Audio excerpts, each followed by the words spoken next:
All right, we are live.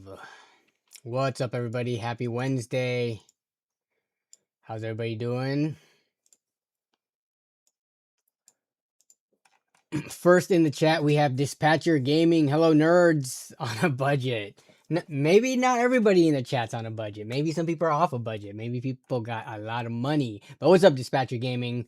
We got Kale 130 in the house. We got Yokai 104. I believe you're new around here, Yokai. I don't believe I've seen you in the comments or in chat before, but welcome. You enjoy watching the LAN parties, so thank you for that. I appreciate the support. We got Yo Busy. I forgot. I always forget where people are from. Sorry, I can't keep track of hundreds of people's. But Yo Busy is in a different time zone, which makes them a B because it's probably very late night when you're watching me, unfortunately. But thanks for tuning in and checking in out the stream anyways. What up, Ant-Man? Yeah, boy, it's a good week for pirates. Did you hear about Forza 6? Yeah, so for people who didn't hear, Forza 6 got like leaked by one of like the official devs or something like that. But apparently you could get in trouble from Microsoft if you play it or something. We can pull up that article later on in the stream. But I plan on buying Forza 6 to benchmark as well as to probably just check out. It's in Japan this time around, so that's pretty cool.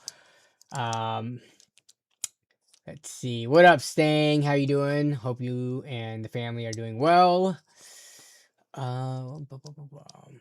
People make servers for pirated games. So I haven't been in the whole pirating scene for many years now, but like, do every popular game out there have like private servers where other pirates can play with each other? I would imagine that would take quite a bit of work to get, to get running. So I wouldn't like for Forza, like, are we pretty sure this pirated version, all the pirates are gonna be able to play online with other pirates? I think that's one of the things that makes pirating less I guess appealing for especially for online games.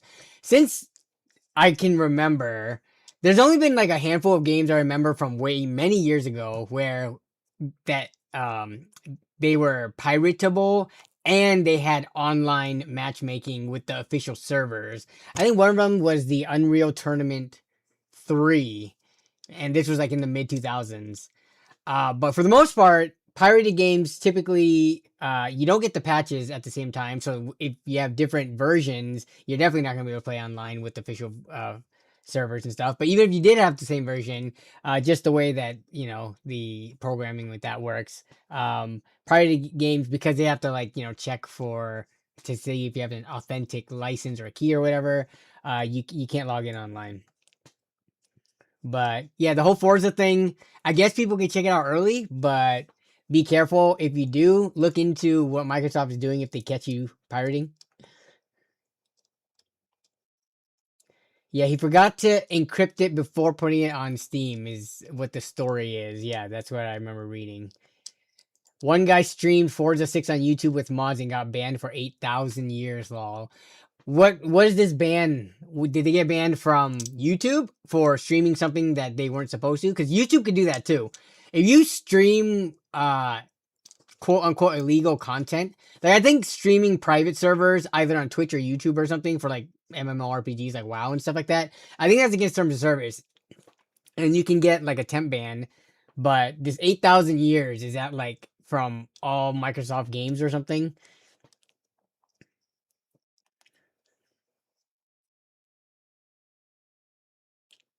What up, Ken? Hello, hello. We got the Unk in the house. What up, Refused? What up, Hazard Me? It was the official Forza with the official servers. Microsoft said they would ban you for playing it. I made a dummy account. No ban yet. You and your pirating and your what's it called? Your the sketchy stuff you do, the sketchy things you do to get viruses and hacked, Ant-Man.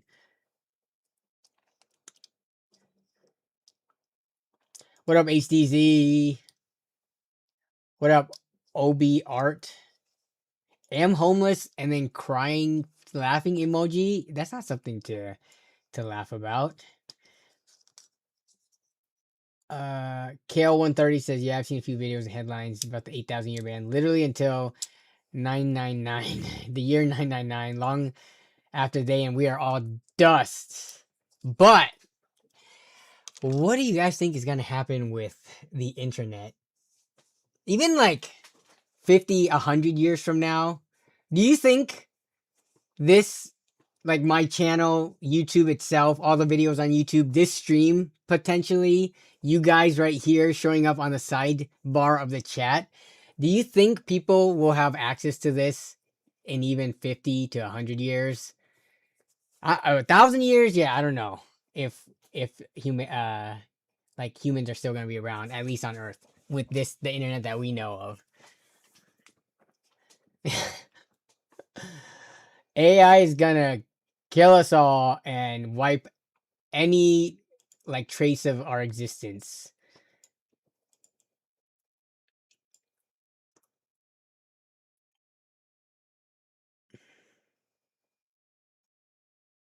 You started watching me this year. Okay, well, so welcome to the channel.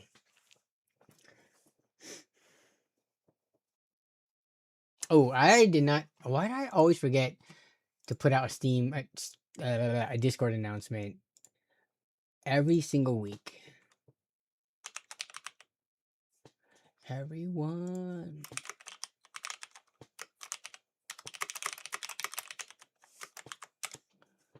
Okay, there we go. With the way things are going, I'm wondering if humans will still be around. Well, that's something we don't have to worry about because at least for the rest of our lifetimes, there's a good chance we'll still be around. That's for our kids and their kids and their kids and the people who come after us to worry about. Uh-oh. So right now, I am the only one home right now with the girls, and they are napping. 54 months, yo Danny, and all in chat. What up, Craig Lilly, with the 54 months of continuous channel membership support. I appreciate it, Craig. I really do. And I don't believe you have changed your Linux Mint little profile pic thingy since you've like been interacting with the channel.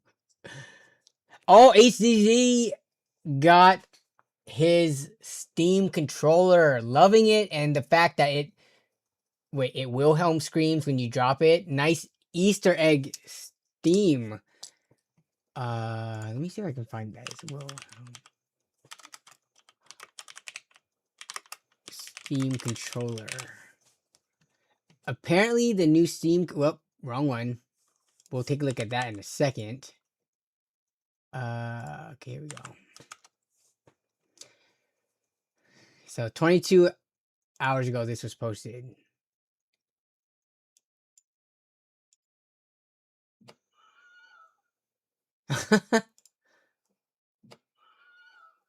So it has speakers on it. Does the speakers do anything else? Maybe troubleshooting beep beep boop bop codes? Or like, have you seen any other use case of the speakers? Or does that sound come from your computer?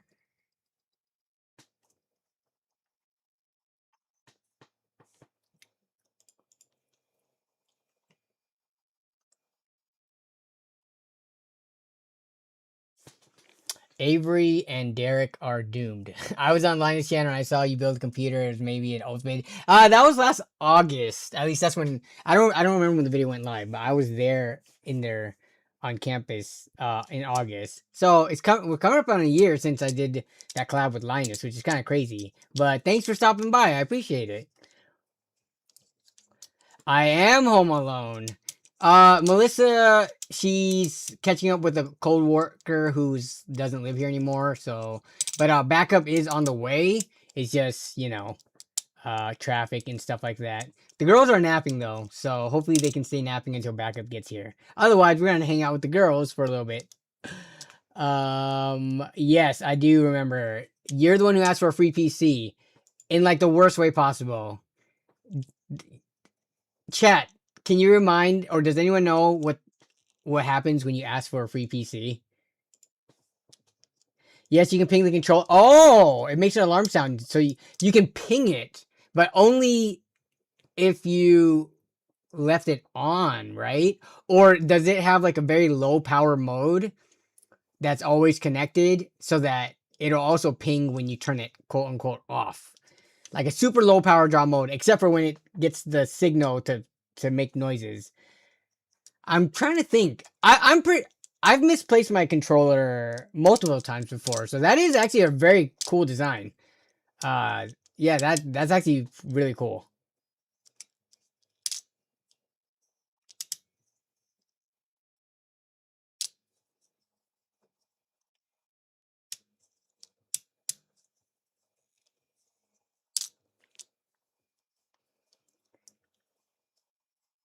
People trying to save data like reboot give me hope that maybe some things will be saved in the future. Yeah, but people saving it on like, these like gigantic drives and their home servers and stuff like that. Um that probably means only the important stuff is going to get saved, and unfortunately I don't think I make the cut for that.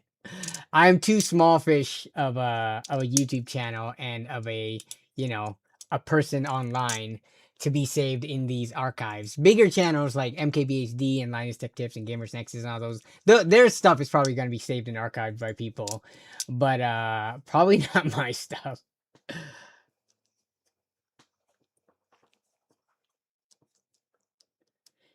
It turns on when you ping it in the Steam app. Interesting. So it must be draining its battery very, very slowly, like ever so slowly. But I mean, that's probably worth it then to lose your controller. Because you're probably not going to leave your controller unused for so long that it not only gets drained, but also you have misplaced at the same time. But then that's on you, probably, right? Like people are probably, even if you play with your Steam controller at least once every week or two, that's enough where you'll charge it back up so that it could be in that power mode to be able to be pinged.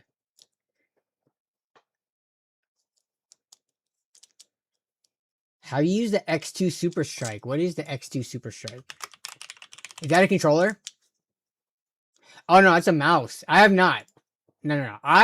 So peripherals wise, I'm a pretty basic B. Oh my god, I want to show you my mouse, but it looks disgusting right now. Give me 1 second. Let me wipe it off real quick on my dead skin cells. My mouse is pretty worn though, showing that I've been using it for a long time. Okay, so this is the mouse that I use. It is a Corsair Harpoon. You can see that it is very worn out. When I got this, it was basically new.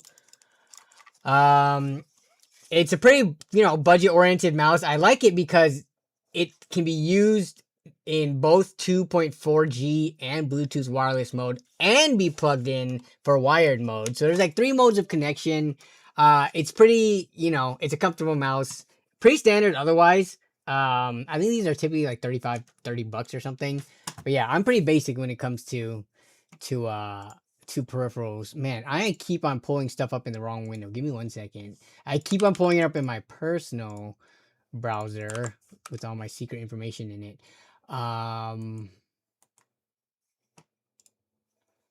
But this thing, oh, it is an expensive mouse. Holy crap. Haptic inductive trigger system. Yeah, so low latency as expected for something that's expensive.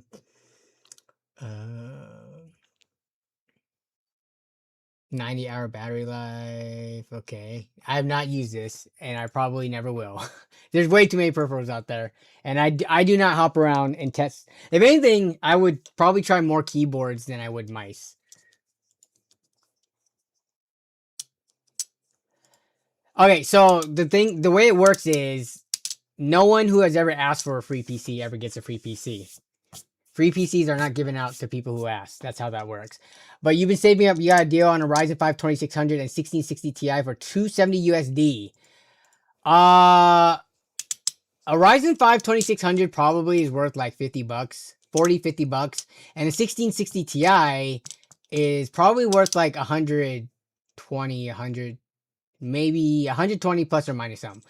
So I wouldn't consider that a deal. Where'd you buy that from? I think you overpaid for that. For 70 bucks, you could be probably closer to like 3600 to 3700X territory. And then with the 200 bucks, you could have gotten like 6600 XT, Intel Arc A750. What else? What other cards are around that performance range? RX 7600. Unfortunately, I think you overpaid on this. Even if you go on eBay right now, and this isn't to try to make you feel bad or anything. This is to inform you.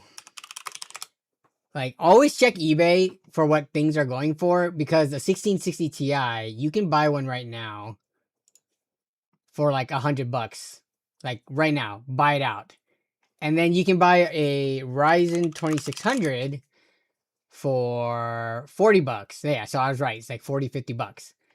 So if you bought it on eBay and had it shipped to your door, it would have been like 140, 150 bucks, and you spent 270. So unless you're like leaving out information, maybe you got a motherboard, SSD, or some other things with the combo, then you definitely overspent.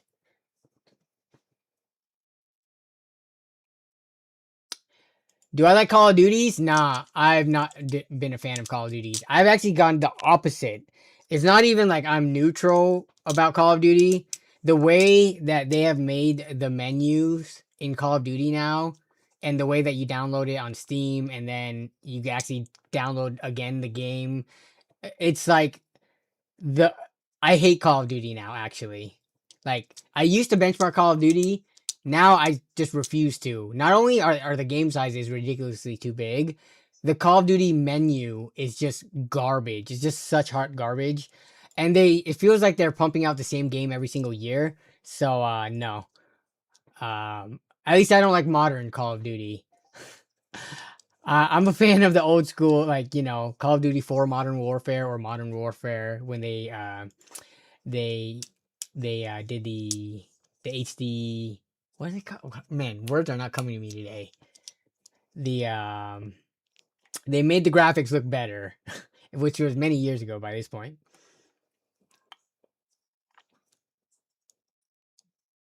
Danny, what do you think of this saying? By pirates. If buying isn't owning, then pirating isn't stealing.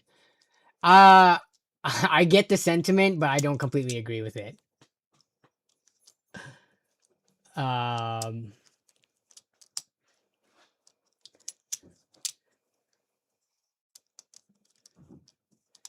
Because I think a lot of the times when you read the fine print, you are agreeing to not, when you buy something, that you're actually buying it. Hey, what's up, Cindy? They're sleeping, but you can get them up. Okay. Yeah. I think, like when you buy a game on Steam, buy, quote unquote, or when you buy or subscribe to Adobe or whatever, you're agreeing to essentially renting it. I'm sure it's in the fine print somewhere that nobody reads.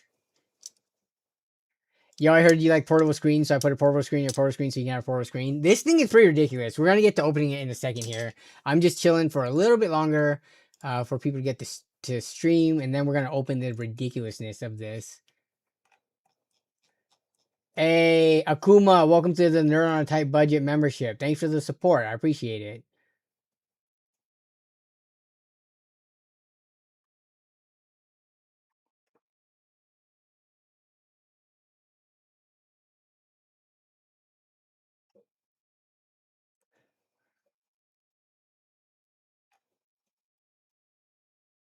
What up, Pedro Akura? What up, Akuma? Do you think the Ryzen 5500 is a great contender? Yes.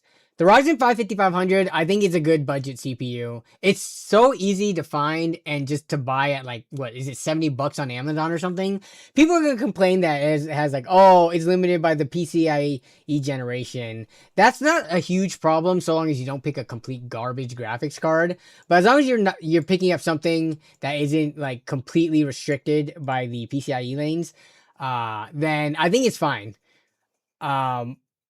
If and we're talking about on a budget here, to get something at a lower cost without, putting in like a ton of work and all the hassle of deal hunting and waiting for deals and stuff. If you just want something that you need quickly for cheap, I think the Ryzen 5 5500 is great. Just know exactly what you're buying. And I mean, that's technically considered cutting corners, but I think in the grand scheme of things, it's fine.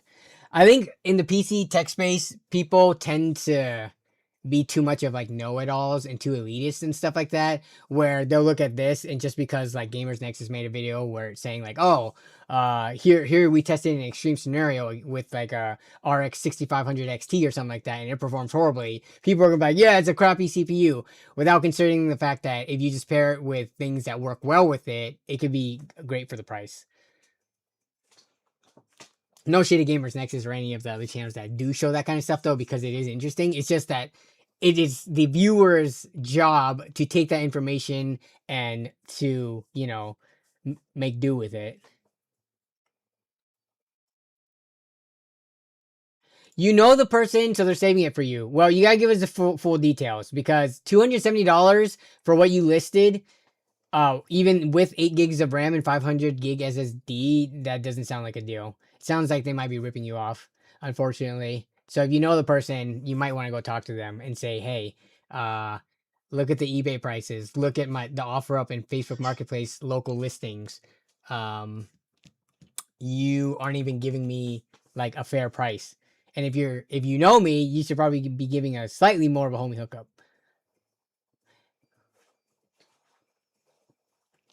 Bare minimum should be a 5600X and a 3060 for 350 to 400. Are we talking about just those two parts, right? We're not talking about a full build, because I don't like, it's pretty difficult to do a full build for under $400 to both fit in a 5600X and a 3060 with the RAM, SSD, and everything. I mean, a 3060 is pretty reliably found for like $200 to $220. And a 5600X you can get for like around $100 in the used market, or just go on AliExpress and get it for like $120. So yeah, that puts it about the $350 mark.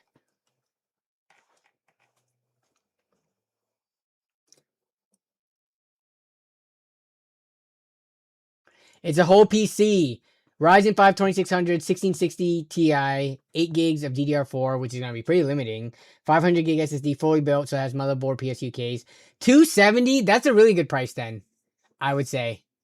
Yeah, because the SSD is just worth more now because of everything that's going on. But motherboard, power supply case, yeah, that's a good deal then.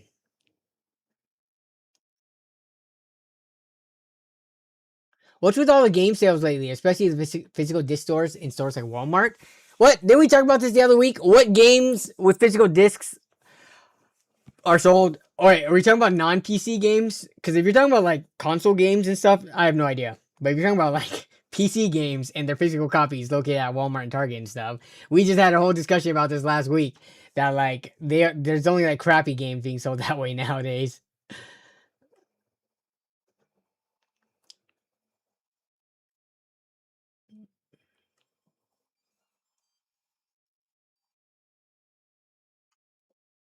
Yeah, Ryzen 5500, 16 gigs of DDR4, and a Ryzen and a RX 6600. That's a good combo. Why do I have trouble selling a whole computer with a Ryzen 3100 980 Ti for $250? That seems like a pretty fair price, because you're going ultra budget, and to have a whole computer with these specs, which still can play a decent amount of modern games, because the Ryzen 3100 is I actually need to revisit the Ryzen 3100. Those were so, like, I feel like they were so short-lived, and obviously they were, you know, people kind of overlooked them for the Ryzen 5s. But then, and the 980 Ti, that's just essentially, you know, a slightly older driver's 1070.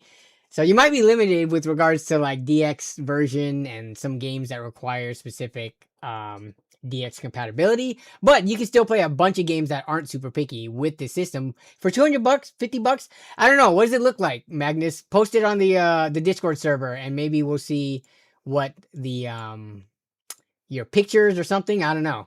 Maybe you're not making a good listing for it. Maybe post your listing, or maybe not, because you might not want to share your name or whatever. So, what up, Jake Dog? About to make some food, but hopefully catch the end of the stream. Hope you're doing well, and the girls too, for sure, for sure. Hope you're doing well too, Jake Dog. Long time no see, but thanks for always stopping in and at least saying hi and leaving a comment.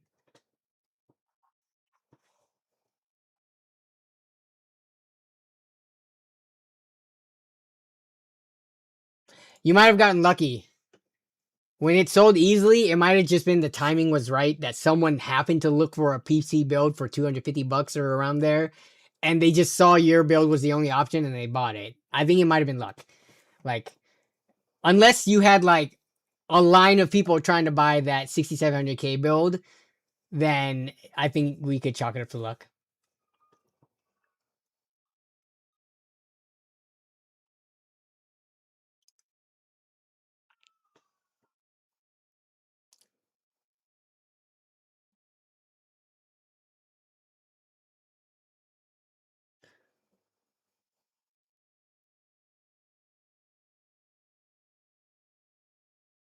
Rise 3100 doesn't support. Wait, what is the whoop, wrong one. I totally forgot about that. Which Ryzen processors support Windows?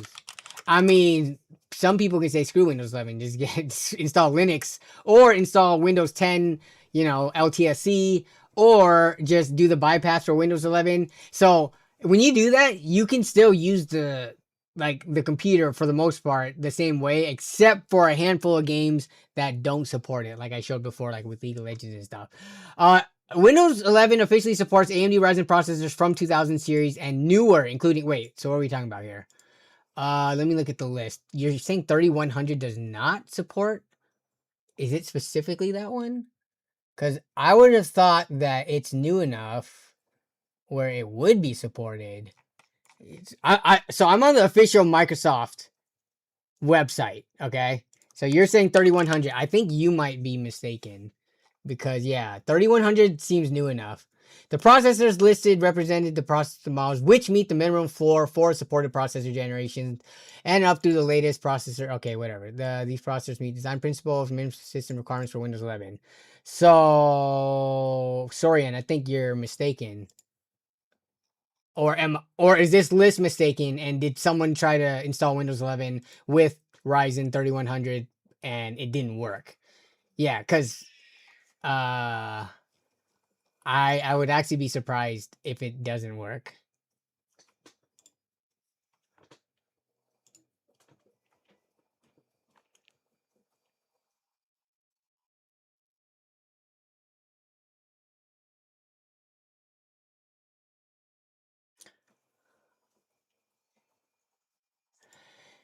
i7 6700s. No, they're not going. Wait, did I just do this? Okay, no, I did the right thing. Let me go back to eBay. i7 6700. They're not going for that expensive, are they? So Ryzen 5500s and similar are around $70, even on eBay. Like here, I started using. Anyone use vertical tabs? So I started using vertical tabs, which is this gonna show? Yeah. So I'm using vertical tabs on Firefox, which this is like my first time doing. So every time I'm going between tabs, it's taking me forever because I want to naturally go up here first, but then I'm like, oh wait, I gotta go over here. So it's gonna take, like, as I'm trying to flip between tabs and look at stuff, it's gonna take me a while to get used to this, and I'm like very slow about it. But the Ryzen 5500, I don't think they're going for the same price as i7 6700s. Because these are, I mean, the cheapest you can probably find, buy it now, is like 60, $70, right? It looks like you get no as is. That's broken. This is broken. A working condition one, I think you're looking around closer to $70+ Tech by Match has released a video today actually where he uses a 5500 and he spent about $70 on it. But if we go to the 6700, you can get them in good condition for like under $50. So the price difference is only 20 to $30, which in this case it makes more sense to just pay more, but they're definitely not going for the same price.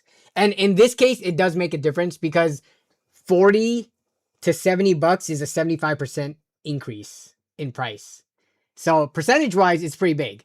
And in for a budget build like this, a $30 to $40 difference, it's also pretty big because that's enough to get you like a drive or like 8 gigs of RAM or maybe even 16 gigs. So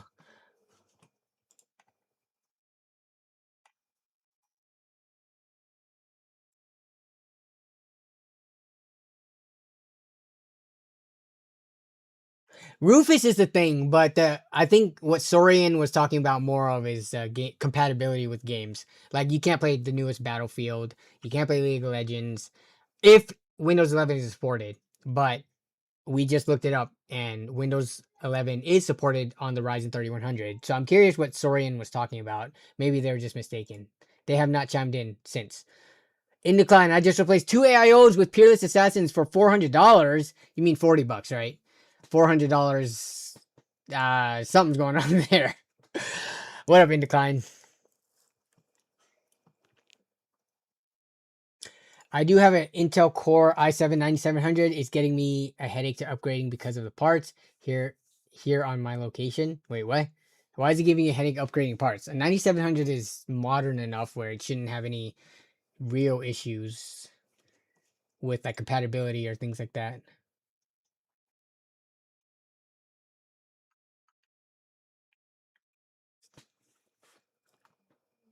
GameStop is trying to buy eBay? How? How? Between the two, it would be eBay buying GameStop. GameStop, no way they have enough money to buy eBay. I did not see this.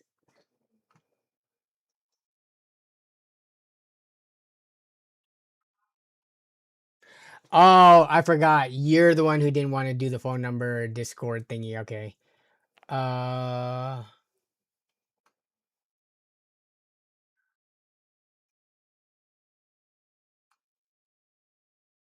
it's in a Dutso C321 ARGB case. So you're saying it looks decent, and you can't, for some reason. Oh my god! I keep going to the wrong browser every single time. All right, what is this case? So you put it in one of these. Where is it? That's so. You said C321. Oh yeah, okay. This looks fine. Where do you buy these things? Are you not in the US? Yeah, it looks like you're in Europe. Yeah, this case looks like a pretty standard box case. Do we even have this here in the States if I wanted to buy this?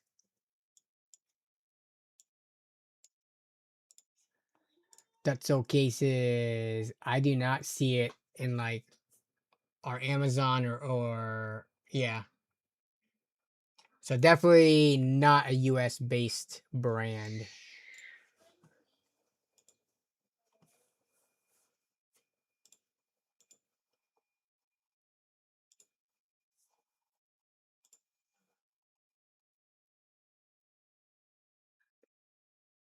GameStop is just trying their normal pump and dump. Yeah, that's what I'm thinking. Uh there's no freaking way.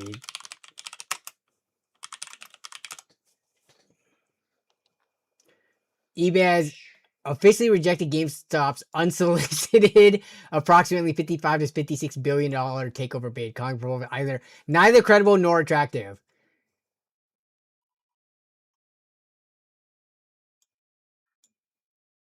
Yeah, there's no way.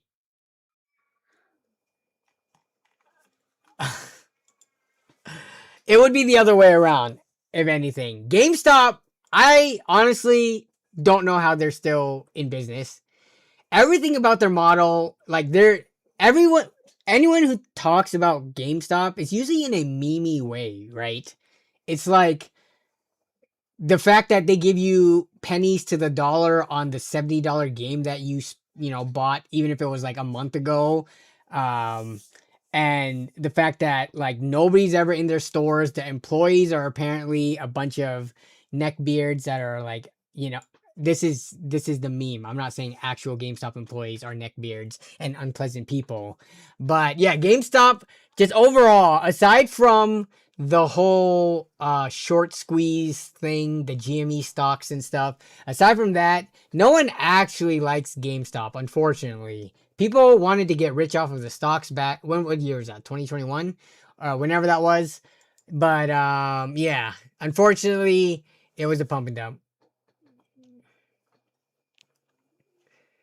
There's talks about getting funding from Saudi backers. Dude, are we hearing ourselves?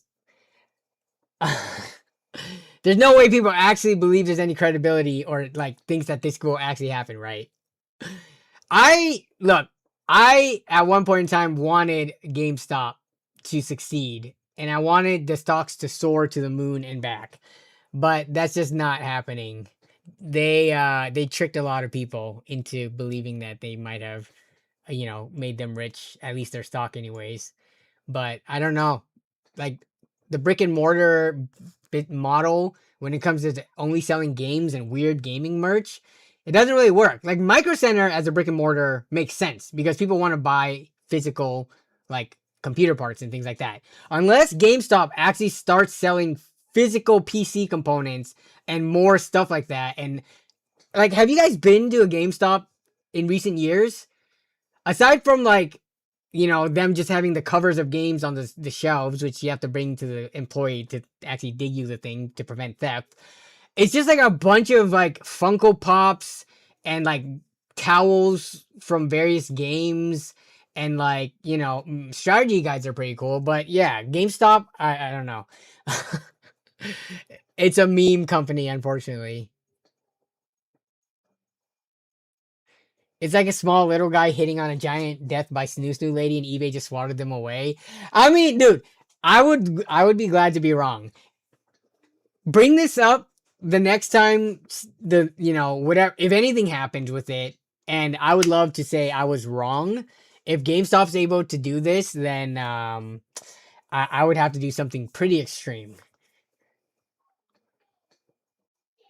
GameStop sucks. Support your local mom and pop shops. Yeah, like there are local mom and pop like game stores and stuff like that, which I think people would like.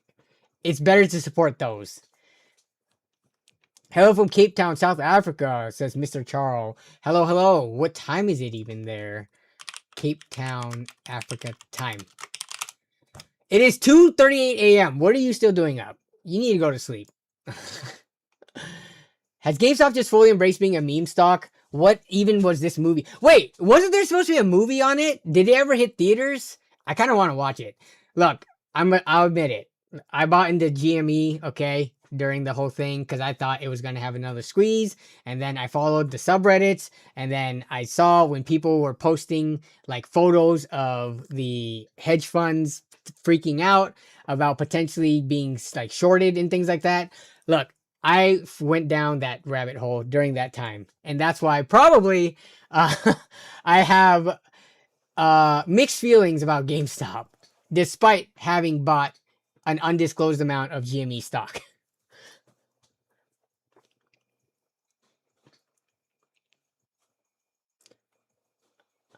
eBay live auctions are lit. I have seen eBay live auctions. I think they're kind of weird. For Pokemon cards and stuff, it might make sense, but like, it's just so weird because the way it's operating, the one that I saw, the dude was selling like a bunch of like Dell laptops and stuff like that. But like, it doesn't give you any time to think. It's going so fast and they're trying to move so much stuff. To me, it just seems like something that I would never take part in. Like, like I want to be able to read the listing and think and not have like thousands of other people watching this live auction at the same time and like just hyping it and like maybe overpaying for stuff. But I don't know. It's a newer thing, right? eBay Live feels like those 2 a.m. infomercials. It kind of does, except with stuff that you actually care about. Because those 2 a.m. infomercials always were for like pearl necklaces and random kitchen appliances. Yeah.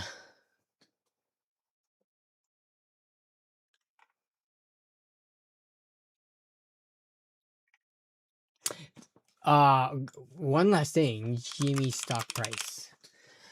All right, let's see. Within the last 5 days, when did they announce this thing? Jimmy unsolicited acquisition proposal 1 day ago. Doesn't look like it's doing them any good because there hasn't been any major moves made.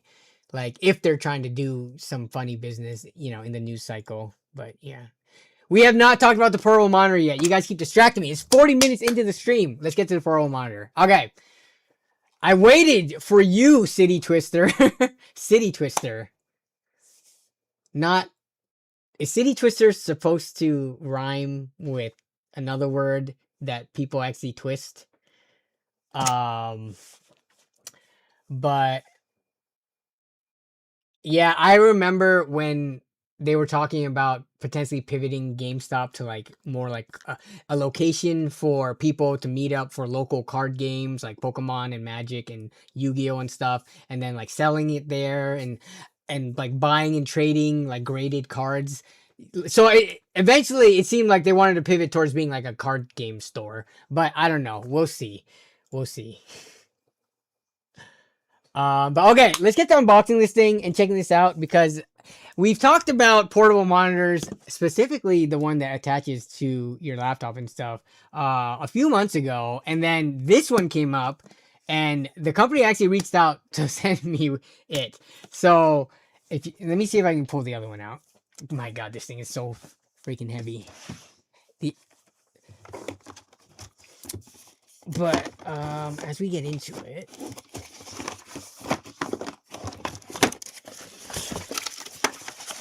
So you guys remember this portable monitor, right?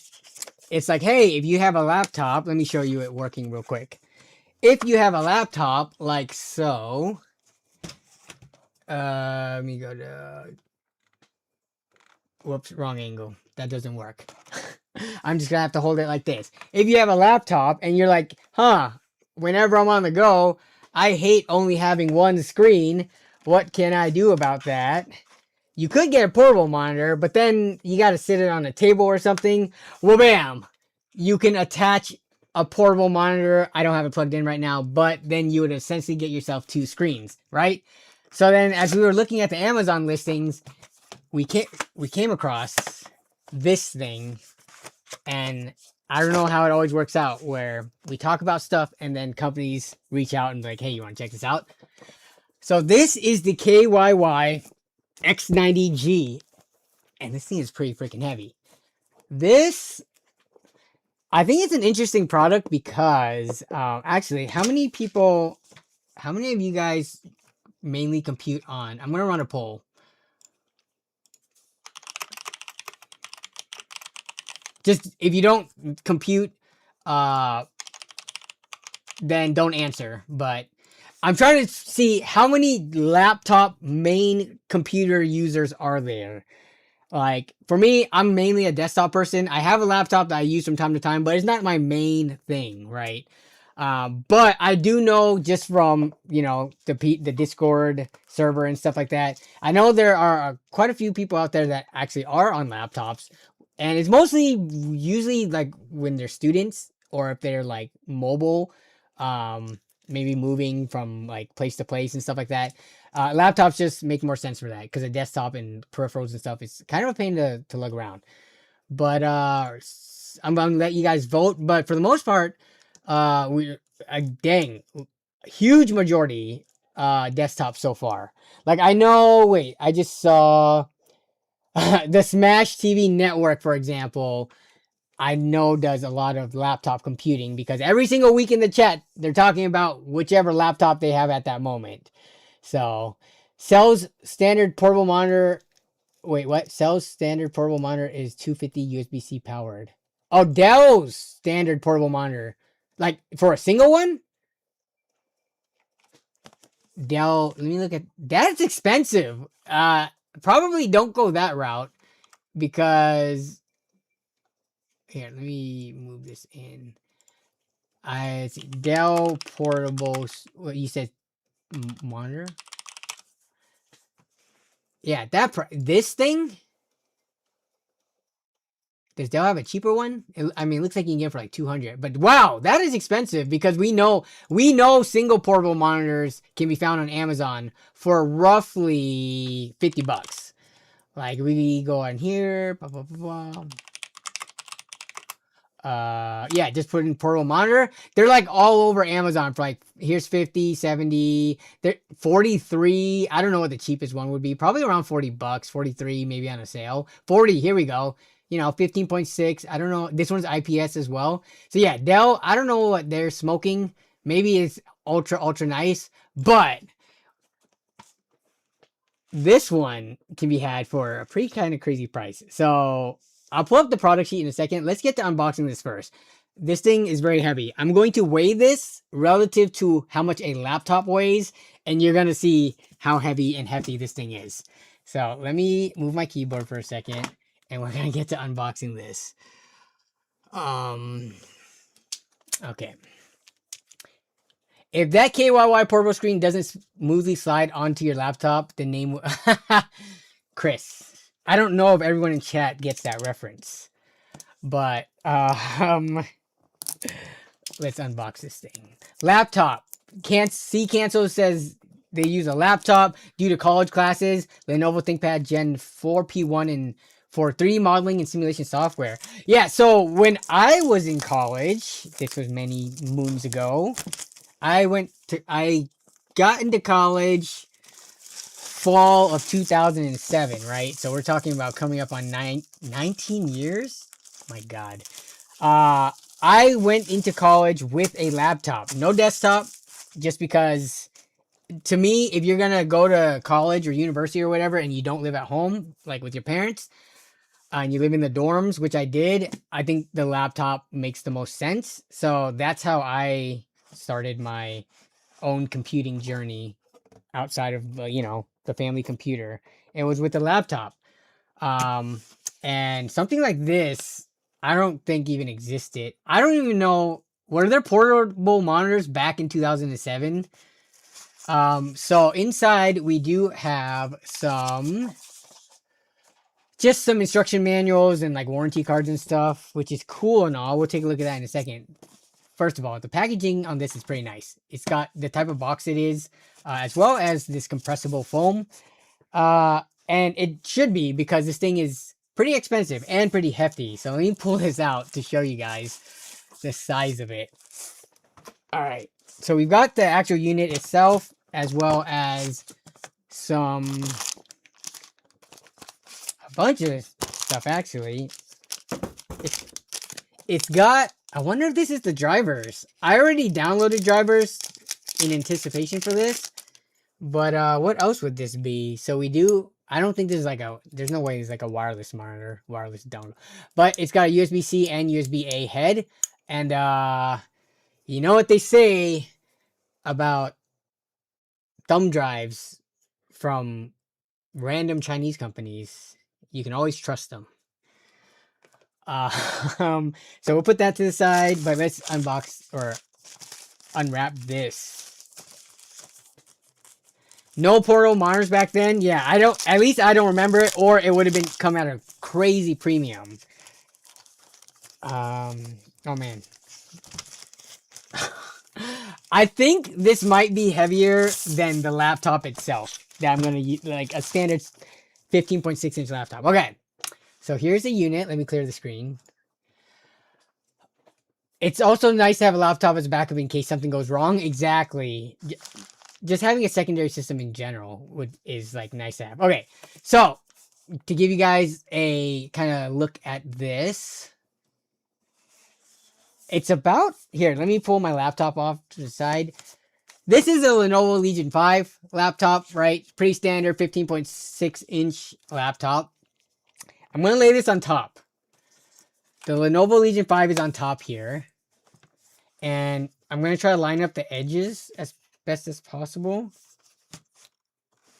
So if we look at it side by side, this is thicker than the Lenovo laptop is. But the Lenovo laptop, the body of it, it does extend out to here. So this is not as, like, the footprint wise, isn't as, like, wide or long, I guess, depending on what dimension you're talking about. And because it is a 15.6 inch screen, it's about the same dimensions this way, roughly the same. So it is thicker, but it is, you know, shorter depth wise going back. Okay. Now, first thing I want to do is weigh this, right? Because just to give you an idea of the weight, because you can't feel that through the screen. Thicker than a Snicker. All right. So I do have a scale set up right here. So I have already tared this. I just put this on here so that we can see the screen. Otherwise, it'll be blocked. But let's weigh this Lenovo Legion 5 laptop. So it's about 1284. We can round it. 1300 grams. That we're in grams right now. Okay. So that is in grams. So 1284, or you can say 1300. 1284. Why is the tearing now? Why is this negative? Oops, I think I said it here. Let me do that again, so it's not cheating. Let me re-tear this. Why did that just go all off calibration?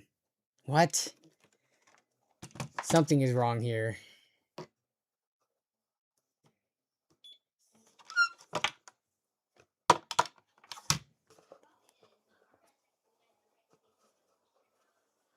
Let me restart it. Brings a tear to the eye.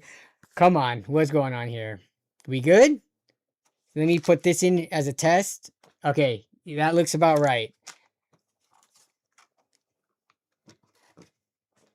Oh, what the heck? So it was actually way... Oh yeah, that makes sense.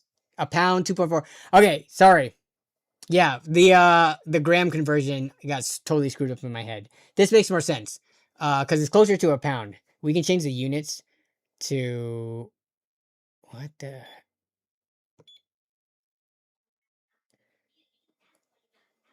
2300. Let me see this. I could have sworn I've weighed this laptop before. I don't remember it being that heavy. 2800.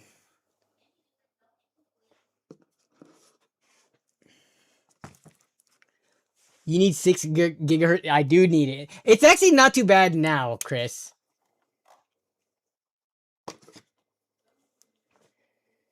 So 2322. We're gonna go with these numbers because right now my mental math on conversions between grams, because I know was it 2.2 kilos in a pound, right?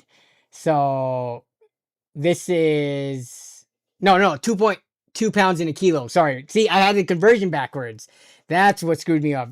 So this is about 2.3 kilos. 2.323. And this one 2860, 2850, around there. So it's a decent amount heavier. What was that? So we saw 23 to 28. So it's about 500 more on 23. What percentage is that? We're talking about like 20-ish% or around the ballpark there. Heavier.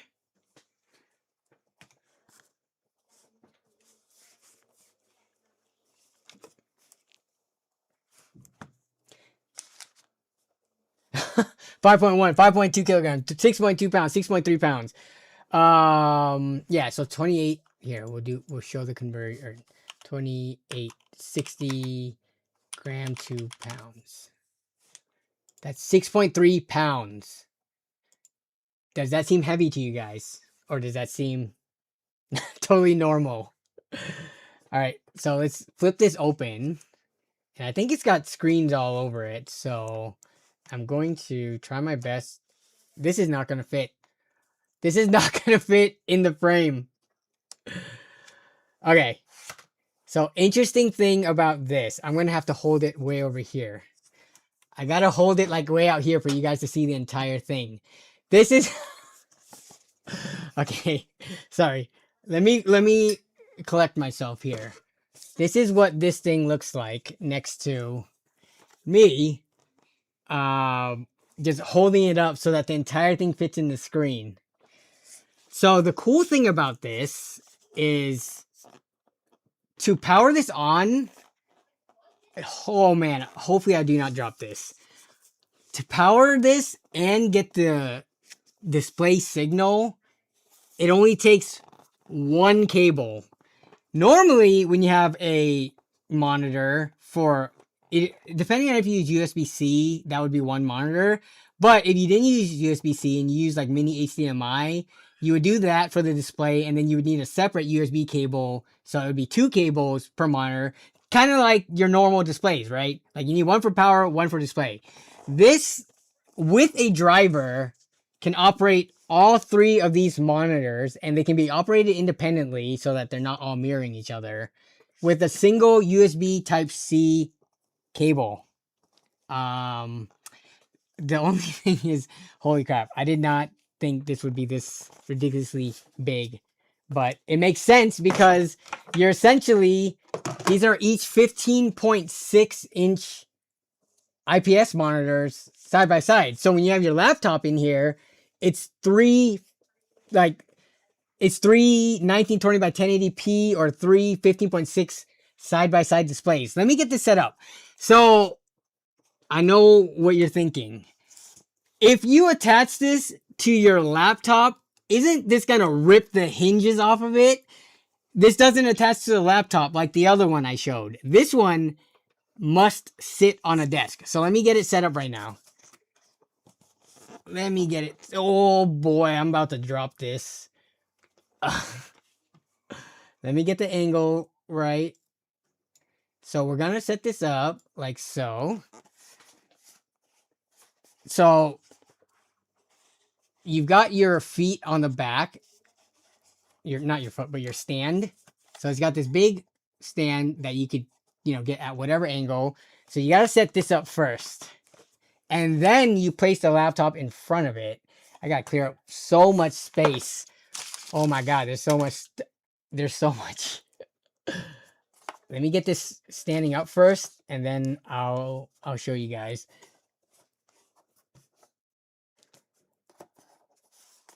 Yeah, I can barely even fit this on the table because I've got too much stuff on here. Okay. Here, actually, let me get this turned because I can turn this in. All right.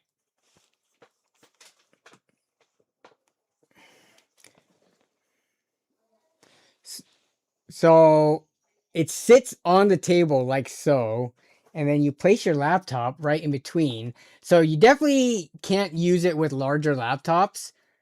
And then you fold it up like that, and then you have all your different screens. Put it on the desk behind me. Oh, but then it'll be way too far for you guys to see, maybe. Let me see. If I put it way back, yeah, that'll be too far. This is what I'm gonna do. Let me grab my phone stand, and then you guys can see it a little bit better. And yes, I'm wearing shorts with a hoodie again. That's just what I do. Okay, so let me get this set up.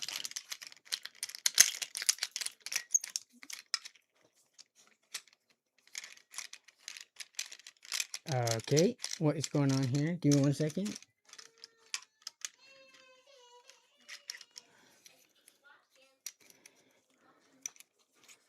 Danny, will you bring it on an airplane? Can you imagine bringing this thing on an airplane?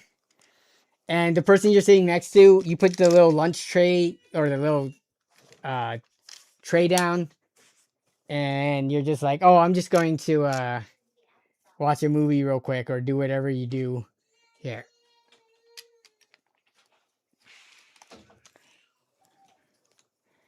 Okay, we're going to try to get all this on the screen. I might have to hide chat for a bit. We're going to have to hide chat. Okay. So this is what we're gonna do. I need to install the drivers for this, and I'm gonna plug it into the laptop via the single USB Type-C cable. Oh, okay, we're not really lagging. Okay, we're good. We're good. You do hear the babies in the background. They are, they okay, Cindy? She didn't hear me. They must be okay because she didn't come asking for help. It has a stand to bear the weight. Yeah. Unfold this on a train. Not a OLED deal breaker. Look, someone who is looking for this many monitors is not looking for this to, you know, to maybe that's what the main monitor is for. Your laptop is going to have the OLED, and then these are for your stock trading, discords, and other crap that you don't need to be the highest quality and most vibrant, best looking colors and all that. Okay, let me really quickly plug this in.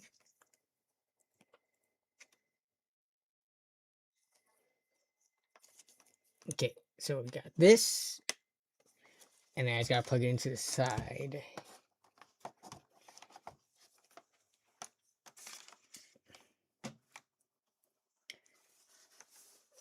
Oh, that could have been bad. Okay, let me plug this in.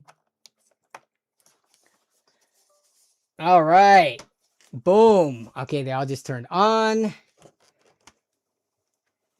So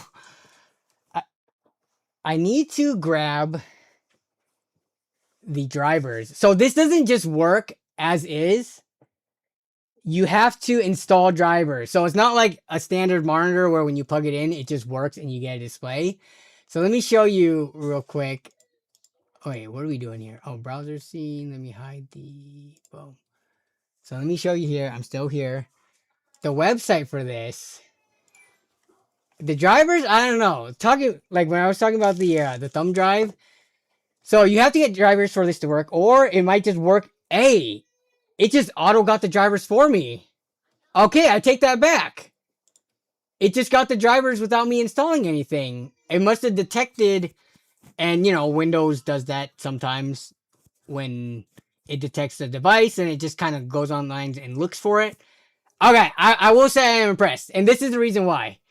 Because if you go to the website to get the drivers, right, because you don't want to use the sketchy looking USB thumb drive that they include, here's the drivers. Let me show you. And I have come across this with other random Chinese branded stuff on Amazon before. It's a driver from their official website that takes you to this Google. This is a Google Drive. If I download this is a Google Drive download. And Google usually says that it's... Yeah, see, Google Drive can't scan this for viruses. It's a 37 megabyte exe file. Do you guys get sketched out when you buy products and it tells you to do that? To go and download from Google Drive the drivers?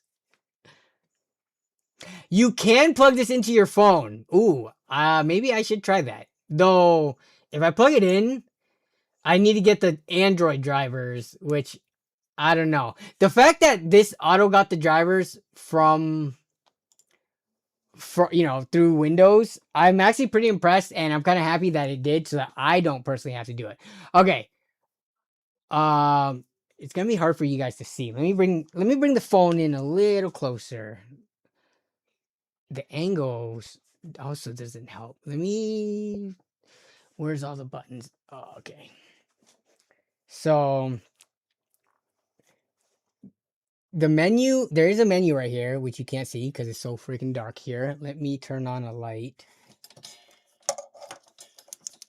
Okay, now we got a light shining in here. So hopefully we can see better. There is they were smart to put the menu here and not on like one of the back screens or behind. So let me turn up the brightness so that you guys can see this better. So here we got our menu brightness. It's defaulted to 30%. We are yeah. So we're going to up this to 100% just so you can see it easier.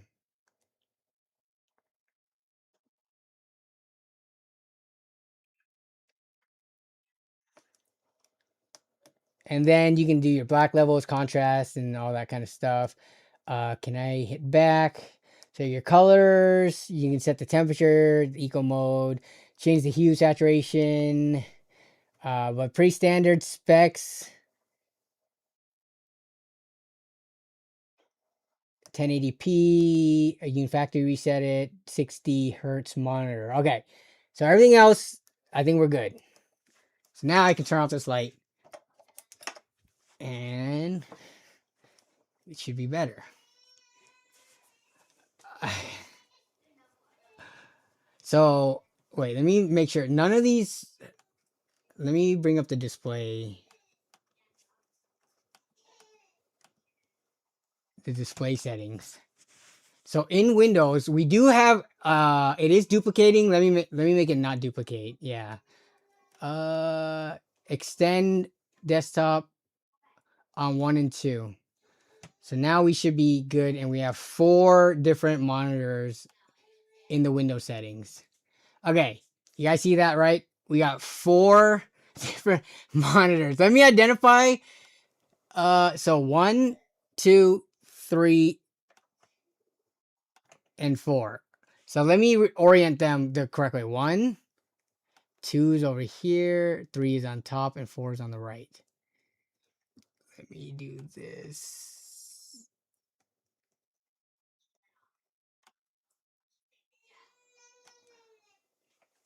Okay, we should be good to go. So if I wanted to move this window across the way, I should have hooked up a mouse to this instead of using the freaking trackpad. But if I wanted to move the window over here, I can. Window up here, windows to the side. So I'm curious, what are your guys' thoughts on a product like this?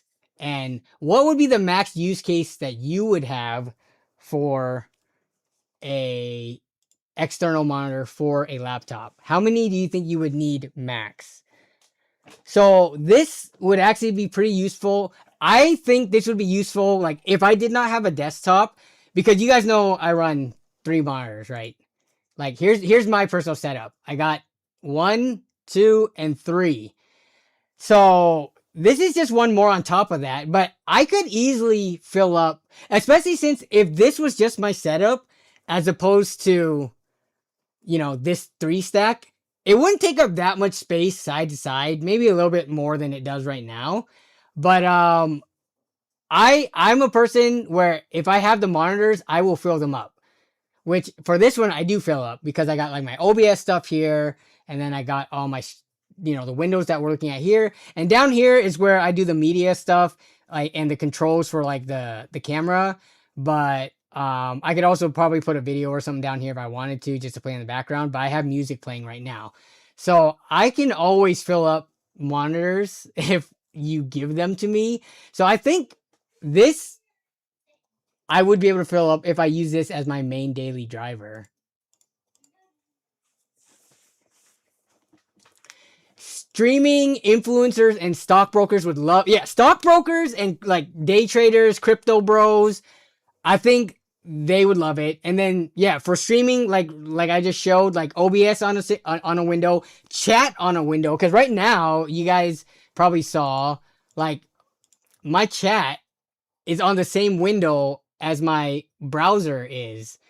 And I would, if I could, I kind of have to have chat here because it needs to be at eye level. I can't put it down here or up there just because it's too, like, when I'm looking at stuff and reading chat, it needs to be on the same level. So if I had another monitor on the side, I would probably put chat in its own window. I just don't have that though. So yeah, doing something like this, like if I were to stream off of this laptop, I would do my main browser window here, like chat on the side, music or Discord or something, and then have a free window for, I don't know, taking notes or something like that.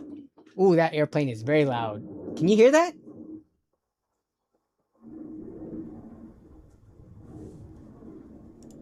I live pretty close to an airfield.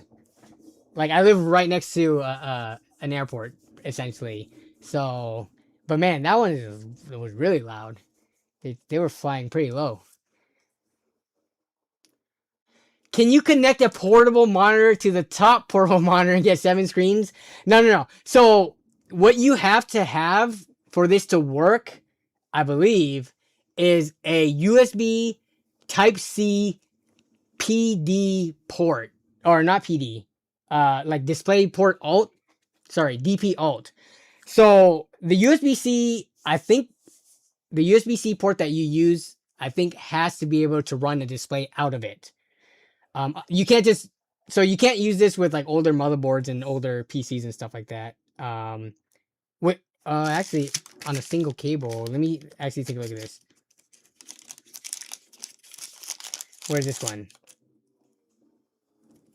Oh yeah, so and then they give an extra power cord. So yeah, it has to be run through USB-C. They didn't even include like HDMI or DisplayPort or anything like that.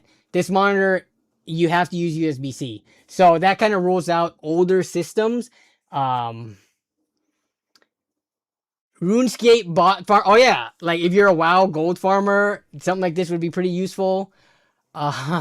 So we haven't looked at the product page yet, but I guess, is there anything you guys want me to do with the screen itself while we do have it open? Let me see. Can I open up Steam real quick? What games do I have installed on Steam? I just want to like run something on one of the side screens or run 4 instances of some light games. Here, I gotta plug this in before the laptop dies. I unplugged it earlier. Okay, let me move this out of the way for a second. I have a plug in the back of this one, so this is a little bit annoying. It has to sit up further. Let me tilt this so I can move this back more. Okay, here we go. Oh, I don't even have my Steam account on here. 1 second. Don't look at my Steam login. Look this way for a second.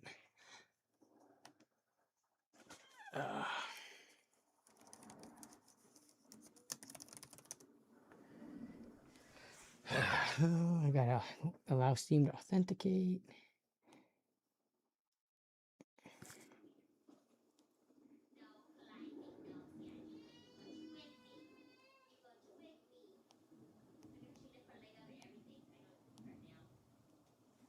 Okay, we're in. We're logging in. Can you lower the laptop brightness? Is it too bright to help the camera focus? Yeah, I could do that.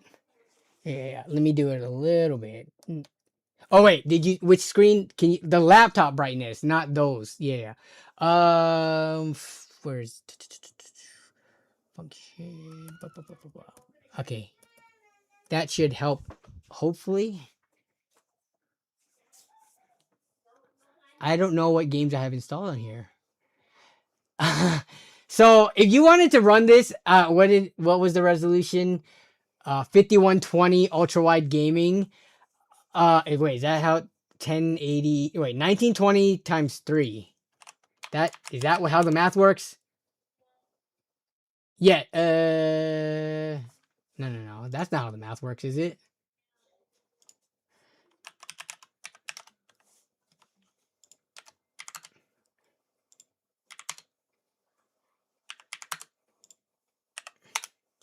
It's 5760.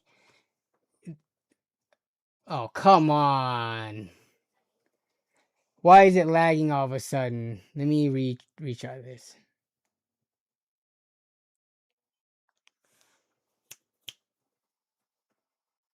You're killing me, Droid Cam. Quite literally, you're killing me. But across all 3 monitors, it would be 5760. But it's too abrupt of a cut on the sides of the screens, right? Like, because the laptop has to sit a little bit away from the screens, I don't think that would be an enjoyable experience to play across the whole way. What's the screen refresh rate? Do they have blurriness like cheap screens? It's a 60 hertz screen. Let me pull up the product page. Wait, has anyone?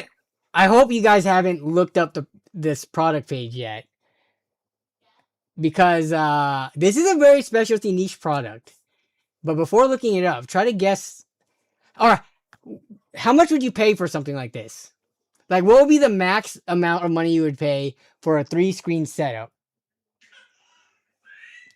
like this?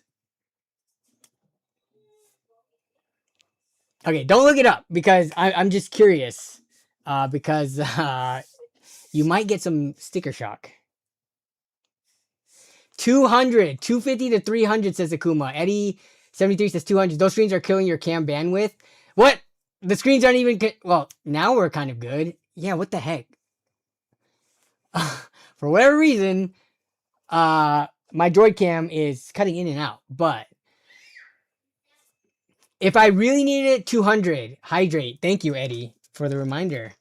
I will hydrate right now while you guys answer. 300 max, says Magnus. 100 per screen. I think 100 per screen is pretty reasonable. Even though per screen, you can buy individual screens for $50 on Amazon.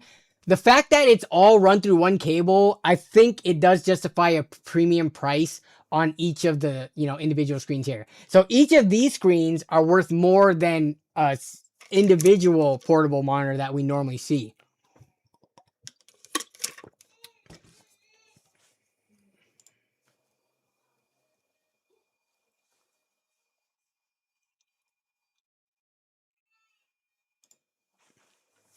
$250. City Twister says 0.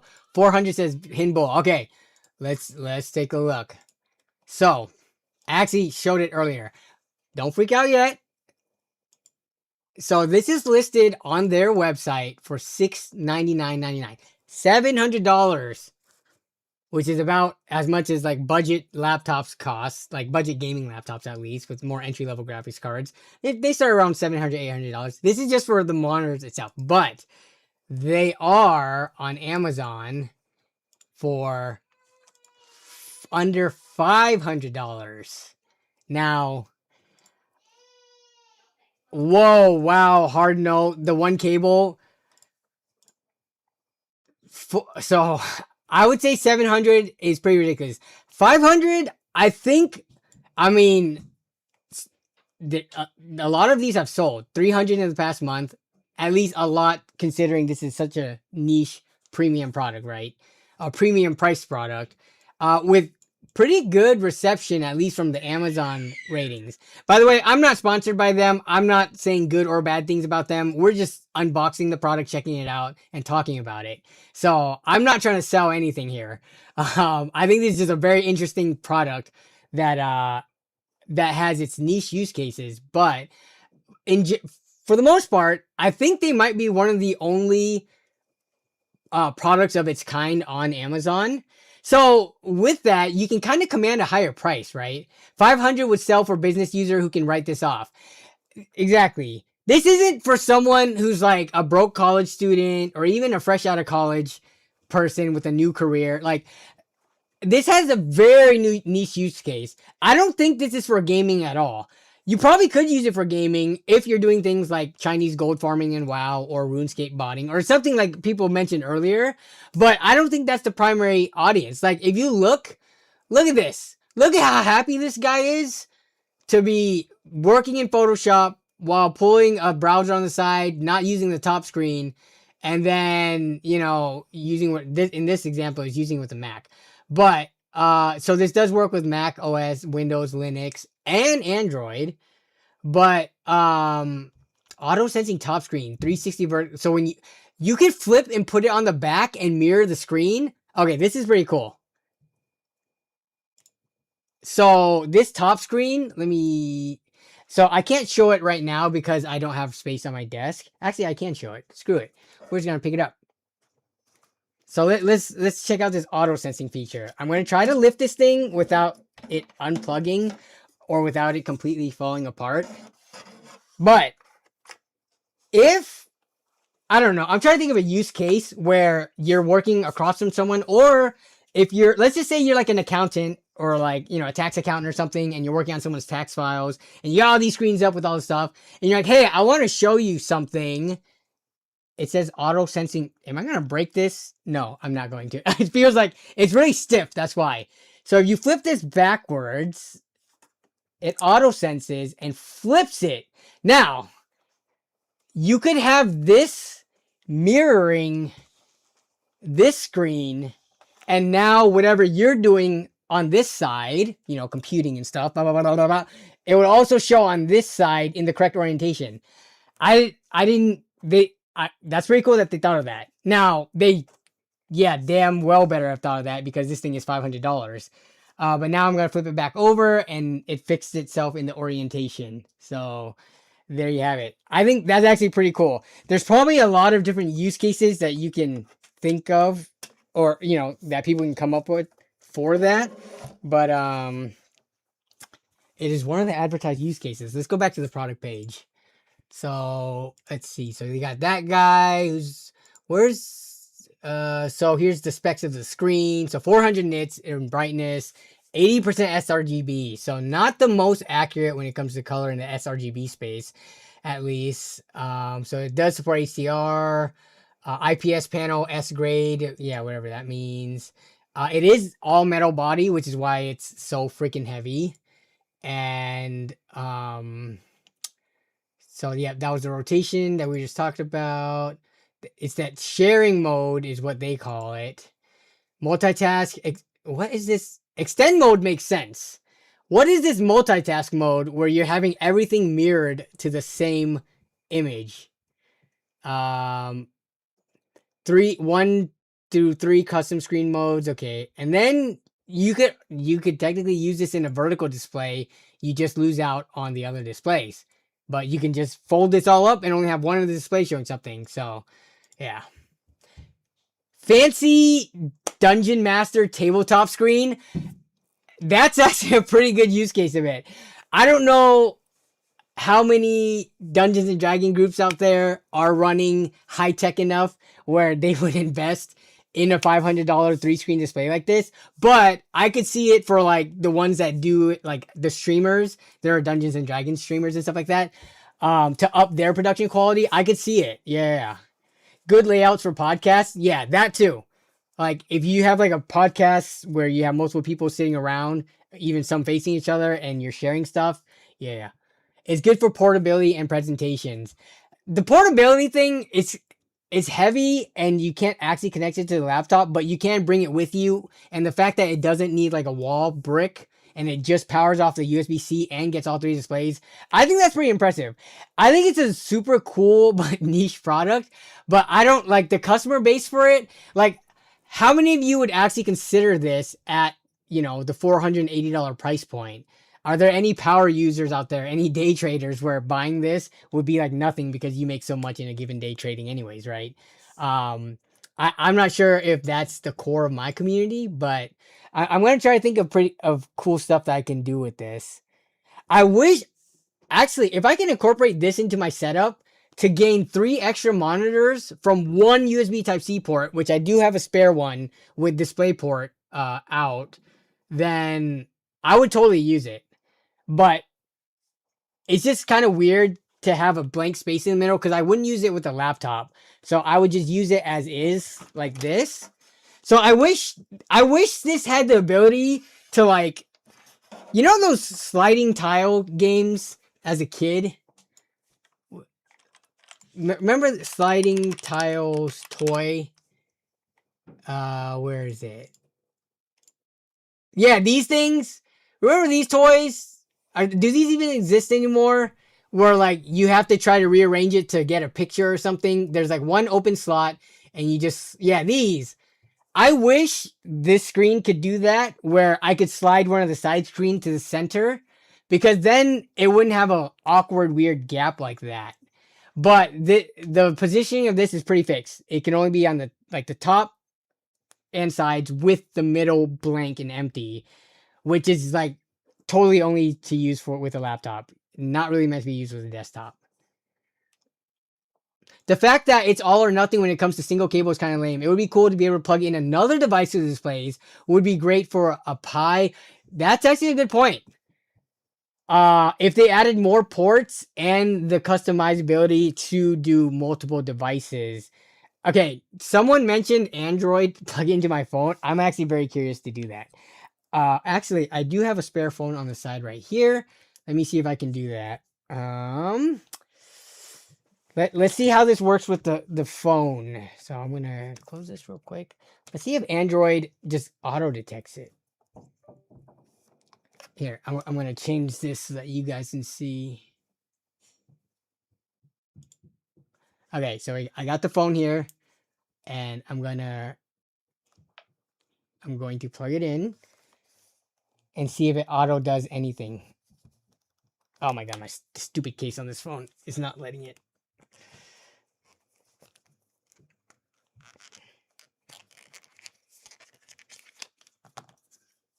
Okay.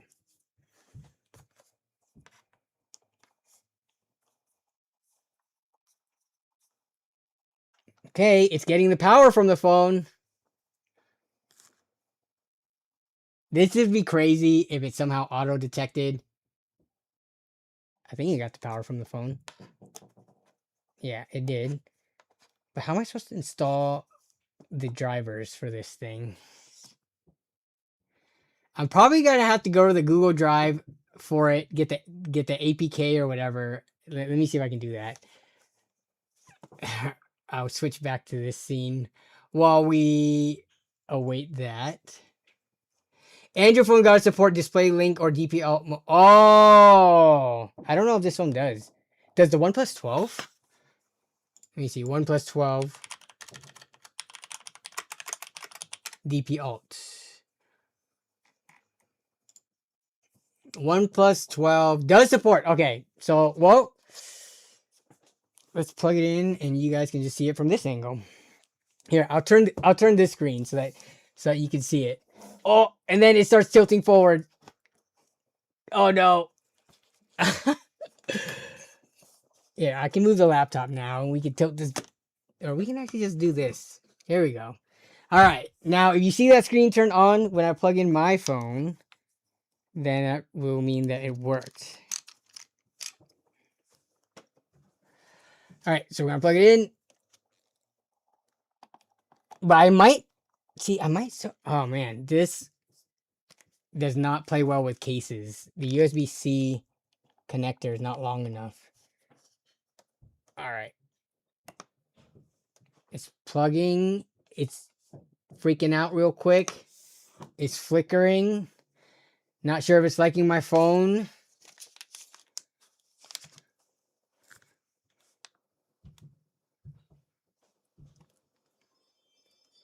Does this setup allow PD for smart? Yeah, that's what we're trying to see.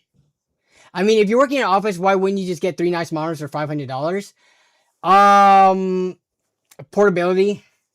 Some people literally like work on the go, whether it be at cafes or they're traveling to other countries, right? Yeah, if you are working in an office where you're just stationary the entire time and you go to the same workplace every single day, and your desktop, or I guess even if your laptop that you bring there,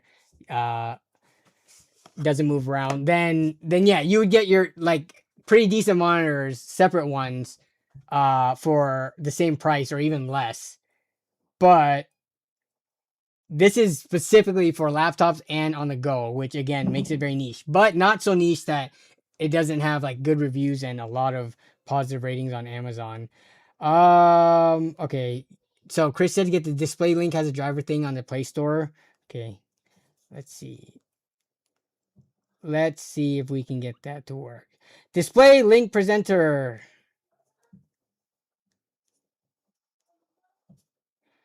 All right, we'll see if this works. $250 to $300 USD plus alloy body and flip and rotate comes close to $500 value in my book. I think it's $500 value, like niche value, right? because I think the majority of people definitely that's kind of a big ticket price.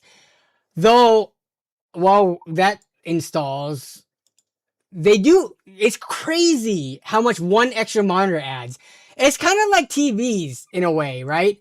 Have you guys ever gone TV shopping and you're like, oh my god, the 80-inch TV is like, you know, $1,000 or whatever, and then to get an extra 6 inches or what, to get an extra however many, like, you know, inches beyond a certain point, it becomes like double the price. For this one, it's like, this is from the same brand, KYY. This one doesn't have that top monitor, so you lose one monitor and you lose the ability to flip over. But for two monitors, it's $215. So it's less than half the price.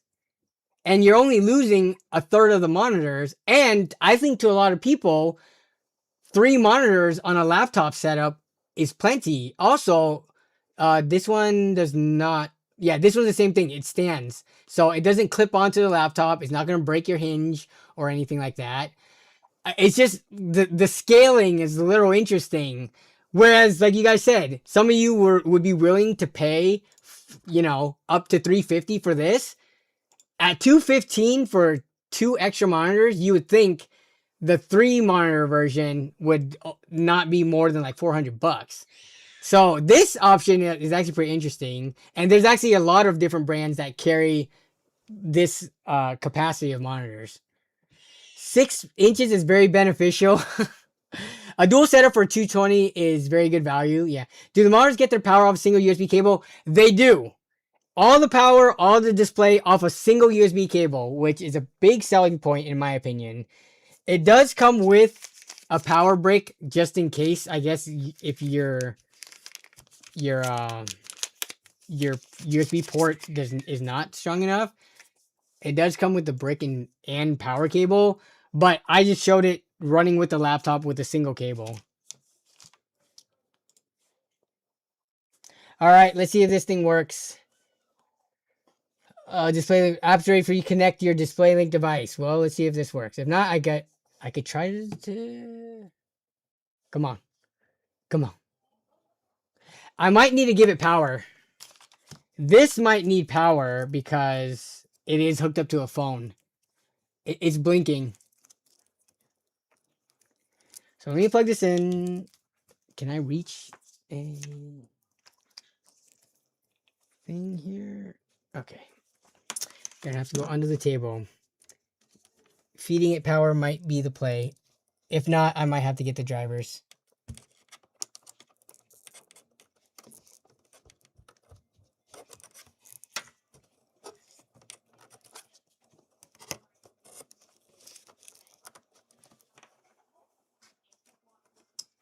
Okay.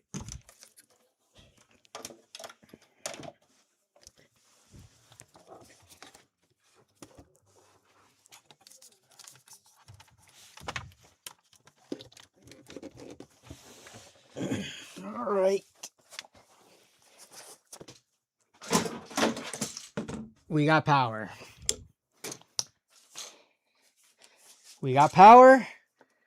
And the flickering stopped.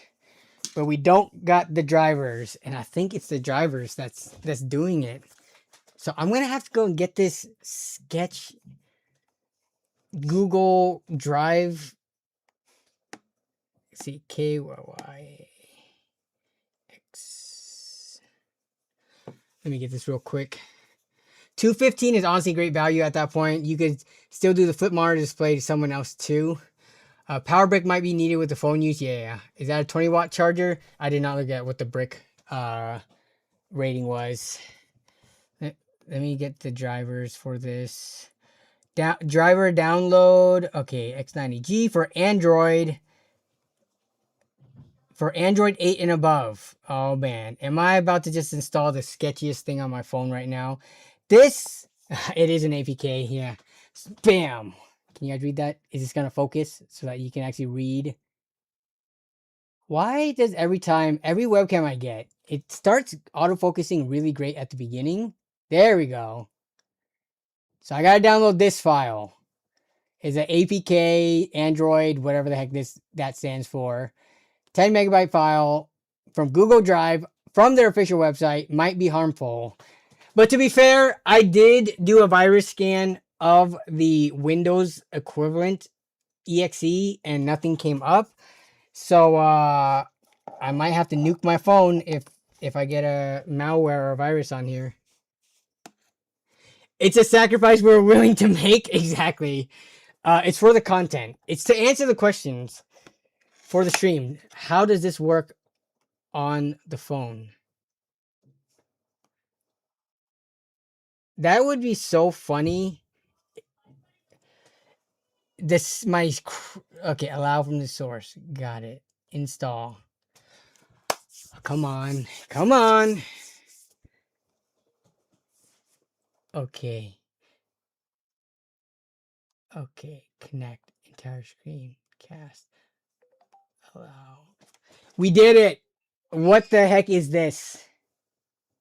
What the heck is this? So I think I need the power cable. There it is. Oh, my fist is digging up. Okay, let me. Ugh.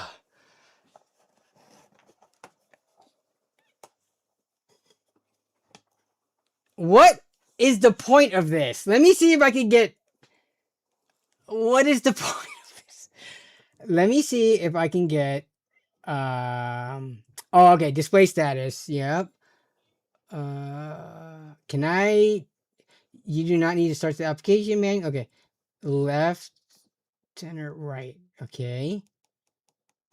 Devices connected. Okay. So my question is, how in this app that I just downloaded, there's nothing that lets me set like different, different independent displays. So I have one. Oh, I'm gonna do some stuff in Last Cloudy real quick. I'll open up a game, but it's not helpful if. Oh yeah, I can put it. The game that I'm about to open up does not play well in landscape mode, or does it? Let me see. Landscape mode. Is this gonna do landscape mode? Actually, here I'll open Neverness to Everness because I started playing that recently. So this is cool in that all the monitors work with the phone. But if I can't independently show things on different screens, I don't see the point. Maybe now open display link, or maybe Android has built-in display settings you can find. Maybe. But let's take a quick look at NTE. It's going to have to verify the files.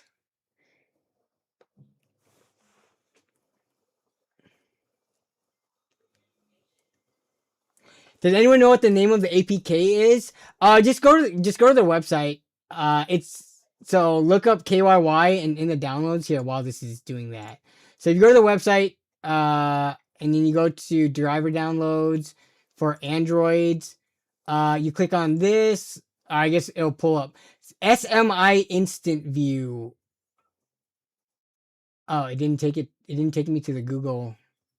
It took me to cdnshopify.com website. Interesting.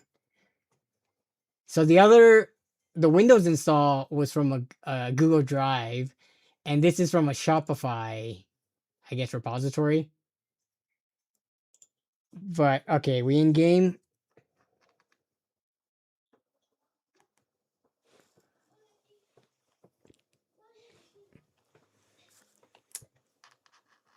Let me load this up. I just want to see what it looks like because this game is actually pretty.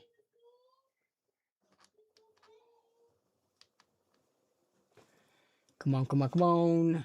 There we go. Anime gotcha game for you right there.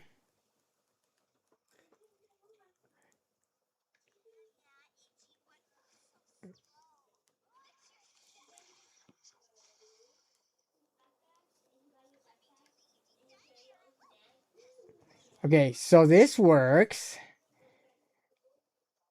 It's definitely not as smooth. You guys can't see. Oh, it's too bright. Let me bring it down a bit. It's way too bright.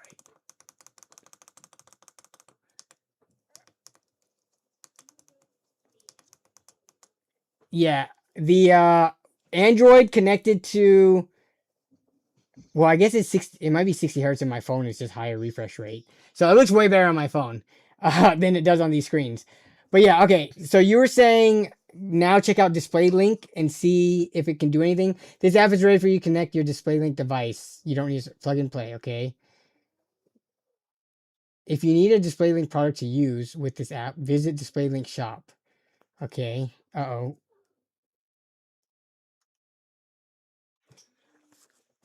So it didn't seem to like me going to Display Link. Yeah, it disconnected. I might have to go back to the other app.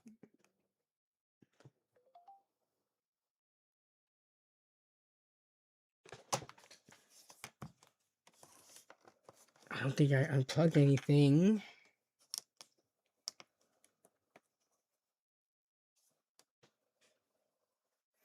I did not just kill this monitor, did I?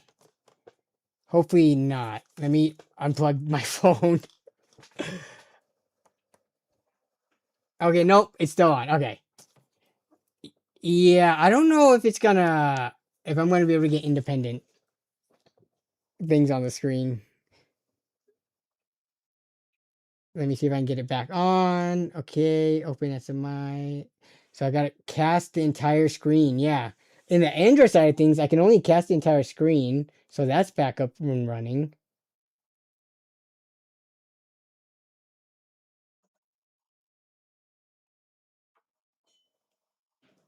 Yeah. I'm pretty sure the display on my phone is just better.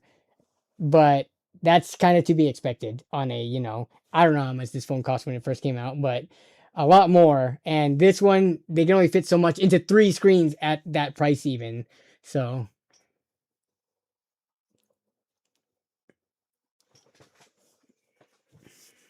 you can do it in decks. Okay, so what I need to grab? Wait, decks. Decks what? There's a lot of different apps named decks in the Play Store.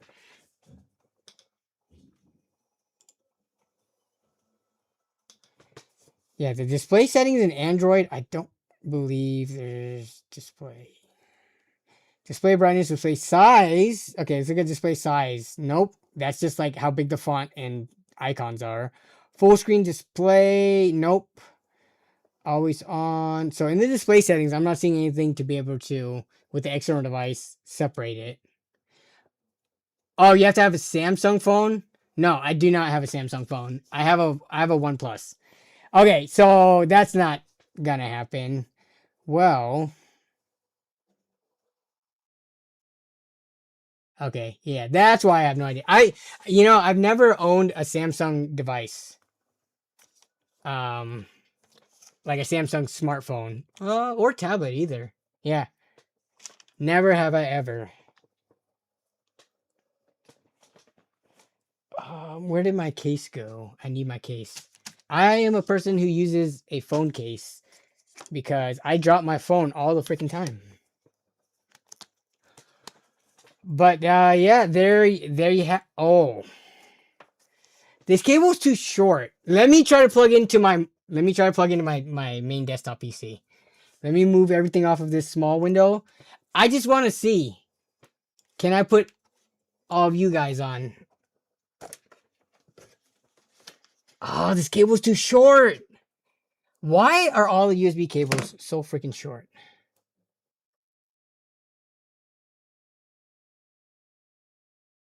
I'm just gonna have to move this.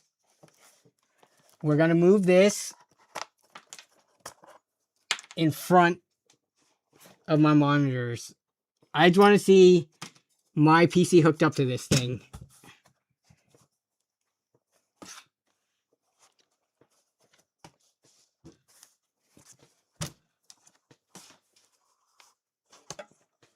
Okay. Here, I'll share the screen. We'll flip this one back. let's see if I can plug in my single USB-C cable that I have running my one portable monitor. If I plug this in here, can I get this to work? Yeah, they definitely needed to. Well, so they gave a USB-C cable assuming that people were going to use it with a laptop, so it doesn't need to be long. But I want to use this with my desktop. Come on, come on, come on, come on, come on, come on. Work, baby, work.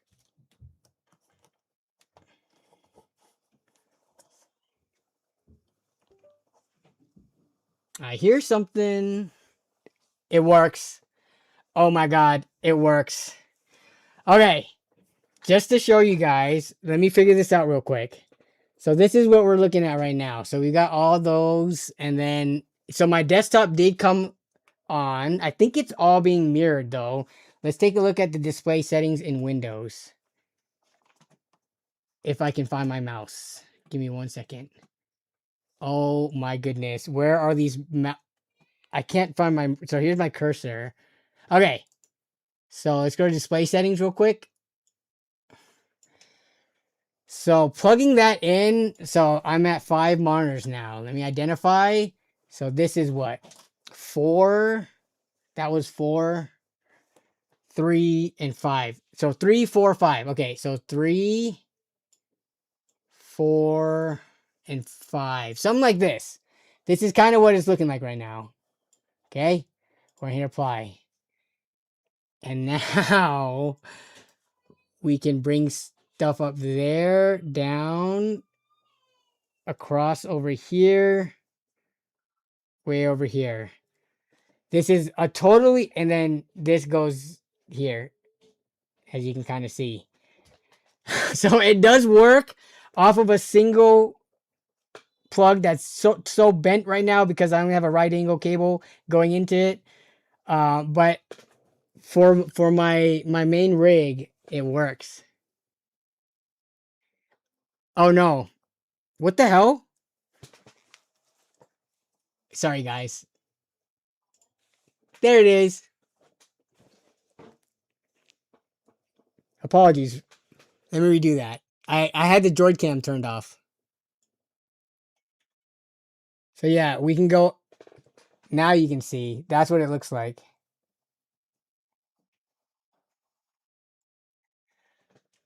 So yeah, we can go on all the screens and even the back one.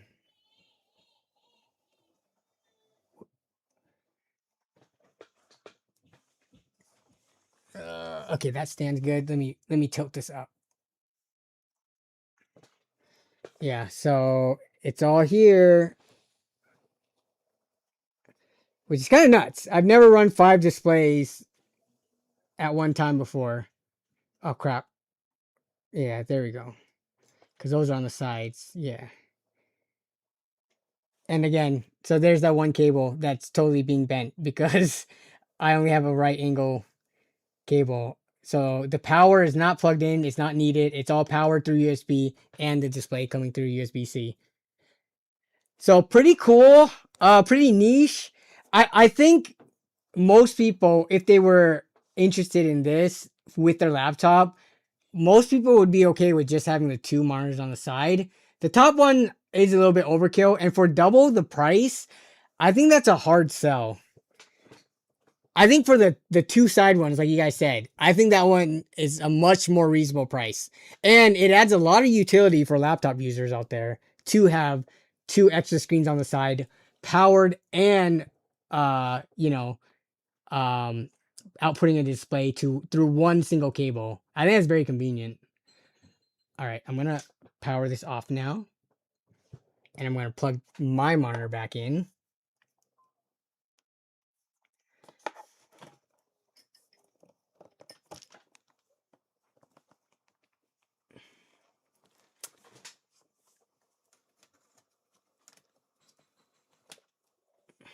Does Linux work with this? So they do have Linux drivers. Actually, I think with the separate USB cable and the separate power, it should work on older. Oh, see, no, yeah, it should work on older systems because it does have a USB-A adapter. That must be why this is here. You would just have to power it on with a separate cable. Technically, this should work for Linux. I would look at the Amazon reviews though to see if people have successfully done it because drivers might be kind of a pain with anything Linux related, especially for niche products that don't have wide support. But here, let me show you putting it away now. So there's definitely a way to put this back together in a specific order so that it all folds together. So there's one fold. Then it's this one, and then this one. And there it is. Your laptop to carry around with your laptop. Are the screens matte or reflective coated? We can peel one. Let's peel together. What are your guys' preferences? I know some people are very particular, so we'll peel this. It's matte. It is so matte. I mean, obviously, even matte reflects, right? But you can see it's not glossy at all. It's not reflective. It was just this film on top of it, which I'm going to put back just so it can be protected. I'm going to be like those Asian parents that never peels anything from like their console and their TVs and stuff. They just leave the peel on to preserve it so that it can retain its value. That's what my mom used to always do. She would never peel the stuff on anything.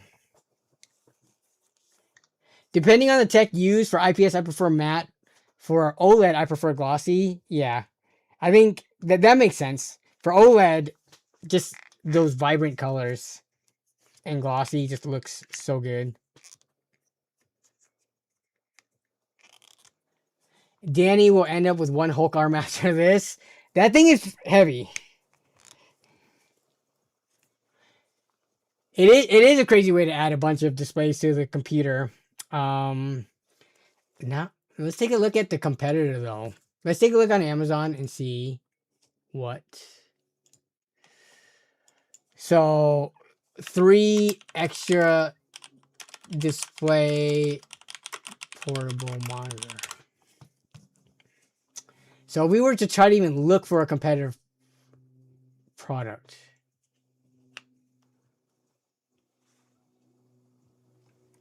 So here's one that has the 2 on the sides from a competitor brand. So normally $190, so around the same price. You can get it used, Amazon Refresh or whatever, Amazon Renewed probably, for $162. So that actually makes it even more. What is this? Triple Aero Pro Max. What is this? One's $600 on Amazon. And it has a whole frame that just straight up lifts the entire thing above. Huh. So then it looks kind of like that. Interesting. It is cheaper.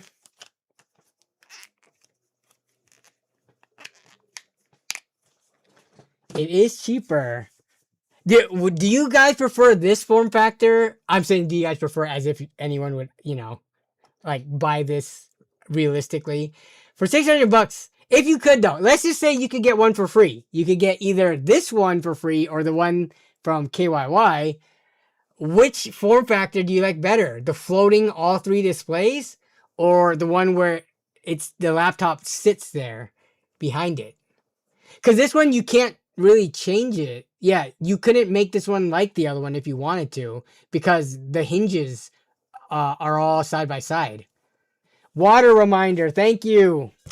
Ethan, 550 joules, which we did confirm. I do get a cut of the joules monetarily.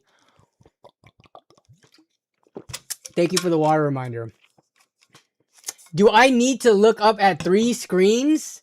I mean, if you're day trading like a mad person, like look at this example. What are they doing? The happier workspace, and they've got whatever the hell this is, and I don't know what that is either. Some generic windows. Oh, meeting mode. Holy, look at this. You set this at the center of the meeting table, and then you have a display on all sides making a freaking prism like triangle shape. This is this. I'm getting so excited over this. This is actually pretty cool. It's like they thought of this. And remember, this is 16 by 9s. These look, because of the perspective, they look narrower than they are, but these would actually be the full 16 by 9. So it would actually be a pretty wide prism. That's pretty cool. And you could adjust this if you want to keep your laptop closed. Obviously, you could adjust the angle on this and bring it down. One cable as well, it looks like. Yes, a single USB Type-C cable. I think all these are.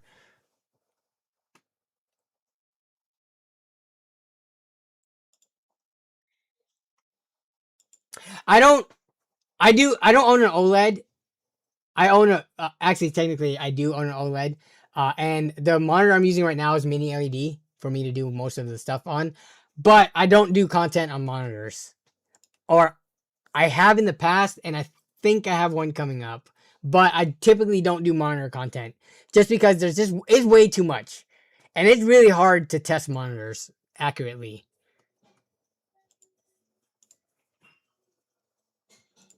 But I mean, that's the only. I mean, here's another one. Similarly, for the 2 display monitors, you can easily find them around $200 or less. But yeah, the triple screen monitor laptop extender. Maybe that's what I need to put on. Triple screen laptop extender. Nope. So there's not many companies making this. It looks like KYY and then that other one. Yep, KYY. When I type in triple, maybe I have to type in quadruple because they're all these double side by sides. So I mean, for the people who need it, they can kind of justify the price.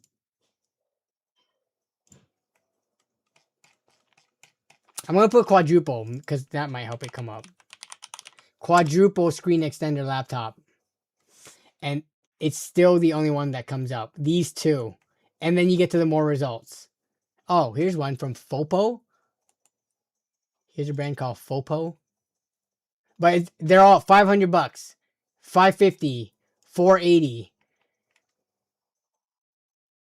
If you want that third monitor, it doubles the price effectively of these things. Kind of crazy.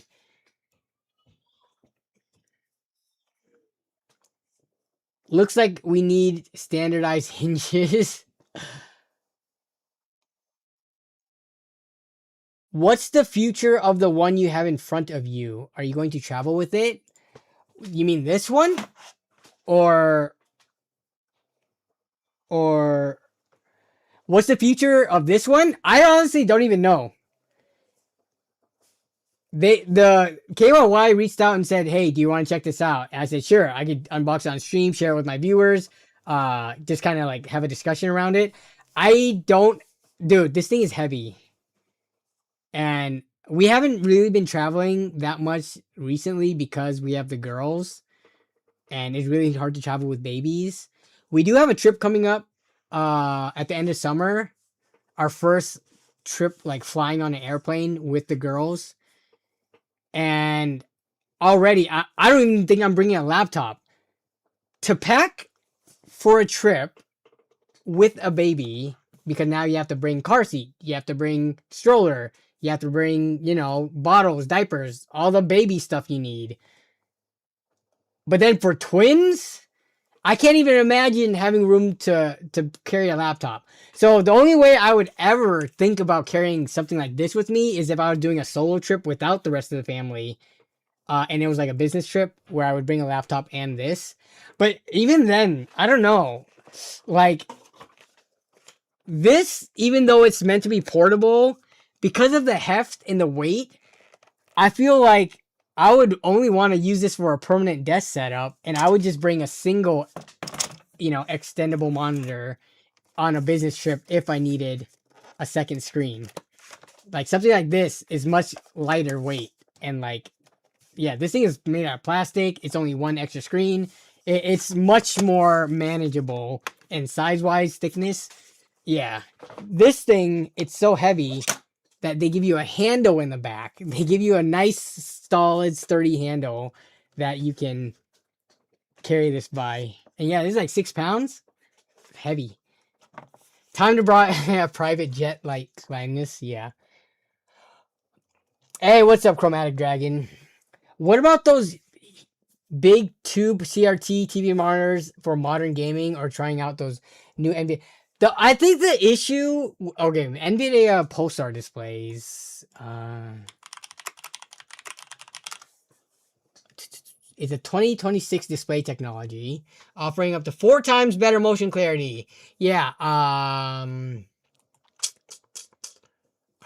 these aren't even out yet, right? Weren't these just announced? Or are they?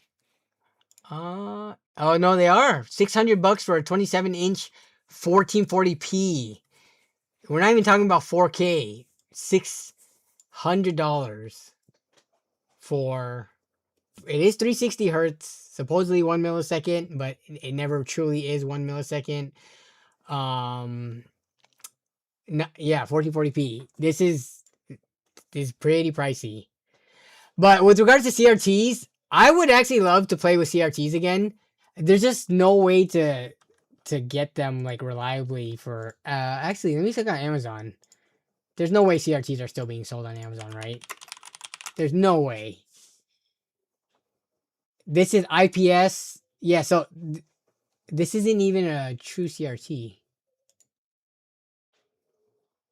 Yeah, there's just it's just LCD or LED. So the only way to get CRTs, it'd be crazy if they still have CRTs on Amazon, is to look in your local market. But let's see how much people are selling them for. Should I roll up on a Craigslist ride along and test someone's CRT monitor and pick one up? Like, how much are these going for? $250. Recaped? You mean recapped? They mean recapped, right? Like they redid the capacitors, or is recaped something terminology that I'm not aware of? This is 2 years ago, though.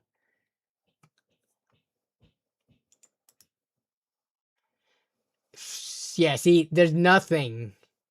Further away, none of these are actual CRTs. Oh, this one is a CRT TV, which would probably be heavy as hell for $160. At one point in time, people were probably selling CRTs or even giving them away before they became retro. And now you got to pay like over $100 for one. I don't know if I'm that interested in playing with one to spend over $100 on one. I wasn't aware CRTs were that expensive. Well, maybe I'm trying to think what kind of local shop would have CRTs for cheap. I think people are well aware of the niche use cases of CRTs or the nostalgic factor that people are going to be like, let's look at this one. Well, this one has problems. It's not even a CRT. Let me look at Facebook Marketplace. Like, do any of you still have a CRT laying around in your garage or in storage or something like that? Because CRT monitor. I think it's going to be 172. Oh, here we go. This is in California. Crap. Why does it always default me to San Francisco? 40, yeah, let's do 40-mile radius. Go. Oh, please don't make me log in. Can we get rid of this, please?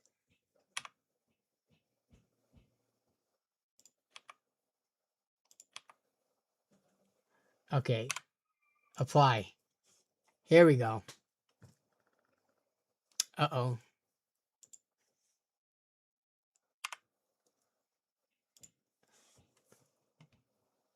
I have one with HDMI. Lol, I tossed a 32-inch Sony CRT TV before I moved a year ago.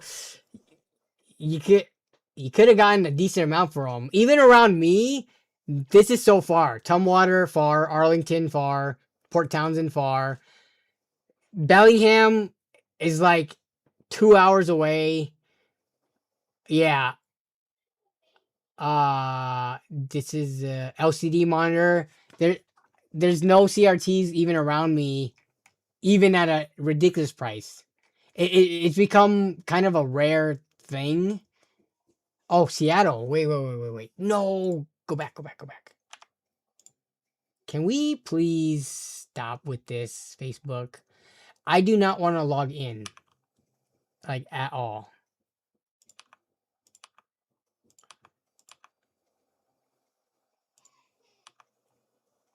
Okay, apparently... Can I get rid of this overlay? I just want to look at the product. This is in Seattle, listed 3 days ago. $40. Sharp CRT. Has RF composite and S video. And then you would just need... The CRT is enormous. You'll need a friend, maybe two, to help you move it. 36 inches.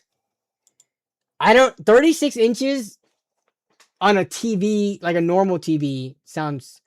Okay, give me 1 second. 30... So it's like a yardstick diagonally. Oh yeah, that's going to be heavy. 36-inch CRT? That's got to be like 100 pounds, right? If not more. And it's a weird shape. $40 is very reasonable. I don't...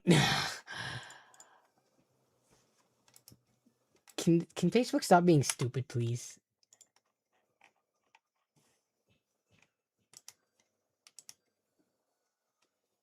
Oh, here we go.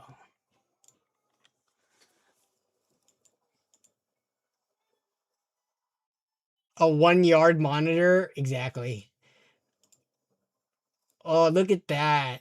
It does taper quite a bit.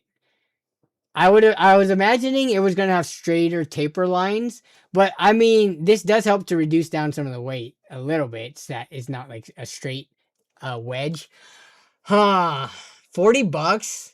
This actually seems like, especially if these are only going to go up in value over time. Am I really about to buy a 36-inch CRT that potentially could weigh over 100 pounds? I'll need a friend. I wonder if the person can help me move it. Cause I don't know if I'm going to be able to bring a friend along with me to Craigslist ride along. Probably like, if it was 150 pounds, I can carry 150 pounds in a lot of different ways. But straight up Atlas stone carrying, I don't know. I've never done Atlas stones before. You know what I'm talking about, right? Anyone watch strongman competitions? To carry the CRT monitor, you're literally gonna be carrying it like a strongman carries an Atlas stone. Maybe you can get under it if you have two people. But otherwise, you're doing some weirdness like this. If it has HDMI, offer 150 if they put it in my car. Well, it sounds like they are telling you, like, hey, you're going to need to remove this because they might not be able to help. Oh, man.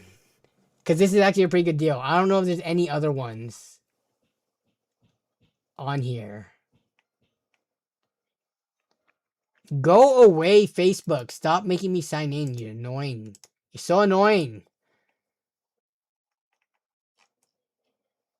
I think this could be a fun Craigslist ride along. It would be sad if I got there and we couldn't move it, though. Safer with two people because they're heavier on the screen size. How did you dispose of yours, and how big was yours, Ken?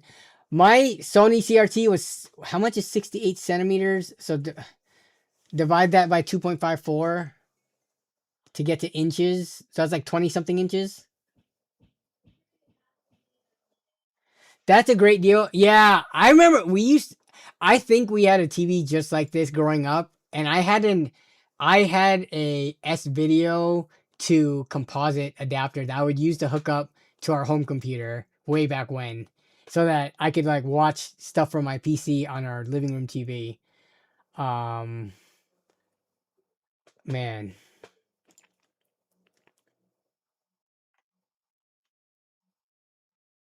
You gotta find a grandma who's upgrading to LCD. I think all the grandmas have already upgraded. The monitors are the best for gaming when it comes to CRTs. I mean, if we're talking about like, you know, input and refresh rate wise and stuff like that. But in terms of like picture quality, vibrance, things like that, I don't know. I know people have nostalgia for playing console games, especially like fighting games or Smash Bros on CRTs and stuff like that. But at some point, you just gotta go with what's more convenient. I would not want to bring one of these to a LAN party. There is a certain line of inconvenience that I do not want to cross. And I think CRT monitors, especially 36-inch ones, maybe if it was like a 14 or 15-inch CRT monitor, those would be like, what, 50, 60 pounds? That would be more manageable to bring to a LAN party. This, I think, crosses the line of, okay, this is too ridiculous.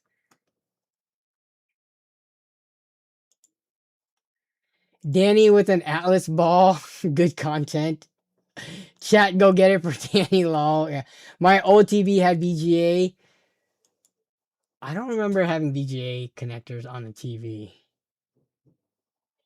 I mean, at least CRTs. I remember having an LCD Sony Vio. What was the Sony TV line? Was it Sony Vio, right? I remember having one of those that had like I believe it was VGA and composite and HDMI. Could be cool to have that on channel for retro content. Yeah. Oh man, but 36 inches though. I'm gonna save this listing. Hopefully nobody in the stream is also from Seattle and watches this and goes and picks it up before me. But this might be a future Craigslist ride along.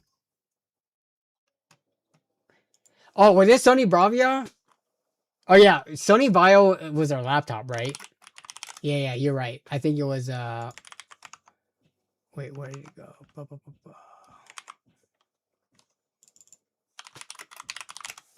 Sony Bravia, and they still do TVs, it looks like. Yeah, I think Sony Vio or laptops. Yep, I mixed the two. Yeah, I remember what my first like LCD TV that I bought in college with my own money was a Sony Bravia 32-inch. And I think it was like $500 or something. Looking back, holy crap. Horrible deal, but that's just what they cost back then, and that was like a more affordable one.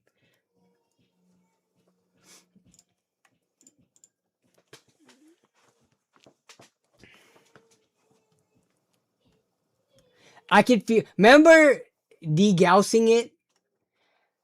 I still don't. I mean, at one point, I watched some video that explained what degaussing is. You know, when you put a magnet up to a CRT, it like distorts it and it like sucks away the color or whatever. And then degaussing is like that fixes it, right? I don't know if I've ever really. I've pressed the degauss button before when we had a CRT TV, you know, over 20 years ago. But I don't know if I've ever pressed it meaningfully to do what it was supposed to do. But yeah, the static on the CRT screen and the bulb. Remember the bulbous glass because it was actually like convexed at you. You could have the CRT in the trunk of your car and just have that added weight to affect my fuel economy. I don't know about that. Just put a speaker on top of it and get oily colors. Google says, oh my God, is that what that, that's what that, oh no. Oh no.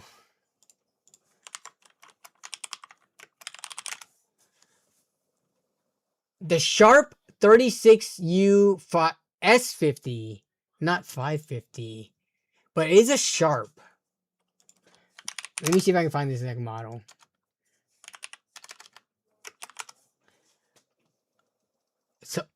So maybe they got it wrong. It looks like it's I'm not seeing any 550s. I'm seeing S50s. Internet Archive. Okay. What the hell? Is this an image of this on the Internet Archive website? September 02. Oh, here it is. Likely weighing 200 to 230 pounds. Oh my god.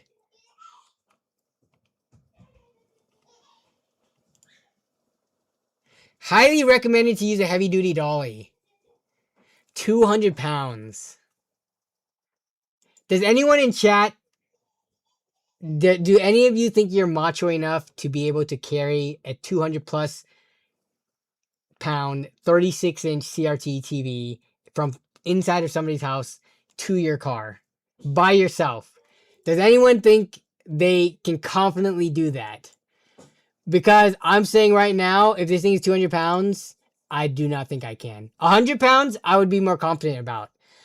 I actually recently had to lift a box that was probably the size of a 36-inch CRT that was 80 pounds, and that was a struggle. Not because of the weight, but because of the size and getting a grip on it. Even with gloves, when you don't have solid handles to grab onto, when you're only grabbing onto corners and edges, it makes it so much harder. But like, if they had like solid handles, then it would be more manageable. But 200 pounds, do we got any strong men or strong women in the chat?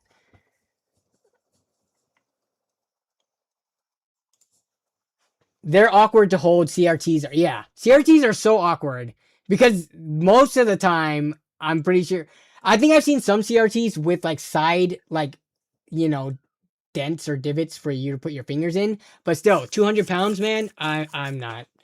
No way. It would crush me. I would fall over, trip, and it would crush me and crush my skull. I had to waddle like a duck to put it down regularly, carrying my 60 kilogram Sony Triniton. Yeah, 60 kilos is like 100 and what, 30, 140 pounds or something like that. 35 years ago, I could have when I was a gym bro back then. Unc Ken, do you have any photos of yourself as a gym bro? Any of these, like maybe black and no, you're not that old. Any photos, any Polaroids, or you know, any of those, of you as a gym bro that you would like to share? Smash TV Network. I don't know. I don't know if I believe you. You can do 200 pounds easily. We had a 40-inch Sony Trinitron, and nobody ever wanted to help me move it. 40 inches? Yeah, I don't know if I would either. No, I'm dropping that within 2 seconds. I'm saying right now, like I could squat it easily if it was tied to my back and not moving. I could deadlift it easily if it had like a, a kettlebell type handle to it, and I was standing on something to help me get it up above the ground.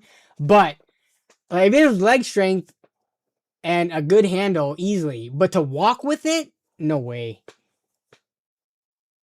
If you watch Anatoly, the skinny guy, yeah, who outlives the foot, the guy who does those fake gym pranks where he has like a super heavy broom handle. And you can tell those are fake because the reactions from the lifters are always so over the top and fake. Like, I wish he would just do real reactions, but I think by this point he's probably too well known that he has to have paid actors to pretend to not know who he is. But yeah, I've seen Anatoly. He does look like super strong.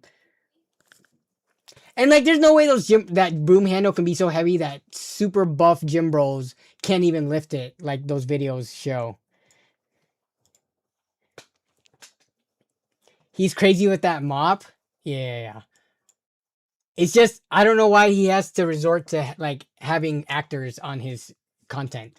Just do it at real gyms with like weak people. He always has like 2 buff gym bros talking to each other. Then he walks up, does the thing, and they're like, "You're not strong." And then like they try to lift his mop and they can't. Like, there's no way. Just do that with normal sized people and you would get authentic real reactions.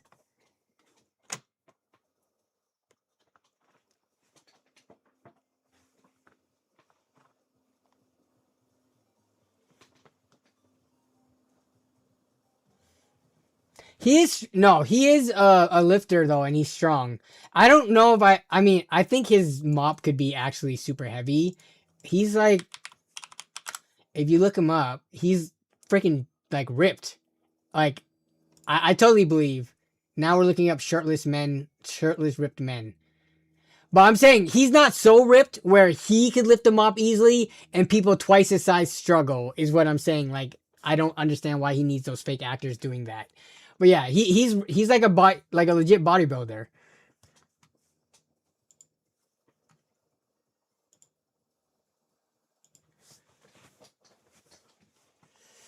Oh my god, it's 7:20 already. The girls are actually gonna go down early tonight. We've been trying to get them down early, and it worked yesterday. So I gotta get going in like 10 or so minutes. Can I finish eating my chips without people complaining about the crunching? Because I'm starving right now. I'll try to eat it as quietly as possible.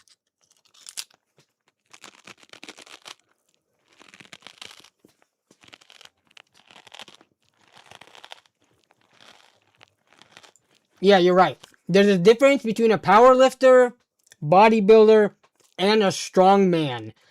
But what I'm trying to say is anybody who is very large and has a lot of muscle mass on them in any of these categories would be able to lift a solid steel mop thingy. Like whereas it's clear that he's like has paid actors in his or unpaid actors, whichever, in his YouTube shorts and stuff. But yeah, no, you're right. There's like functional strength and then there's aesthetics like bodybuilders and stuff like that, and whereas powerlifters and strongmen are more functional.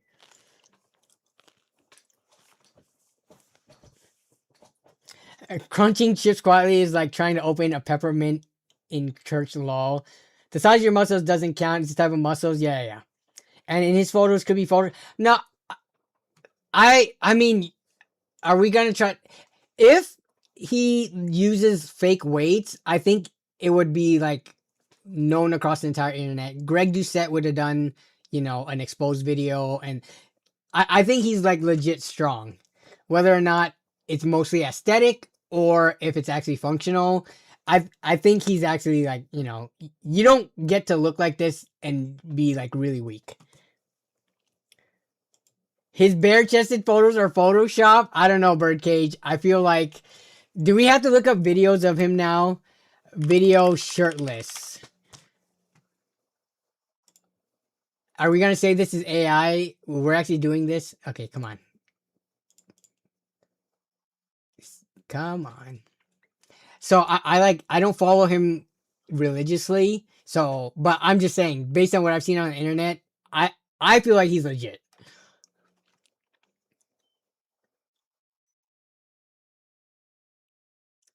Come on, show the end of it where we can see more.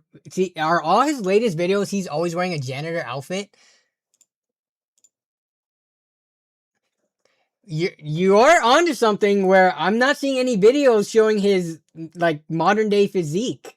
Huh. Let me see if I can find a video where it's actually him that's not.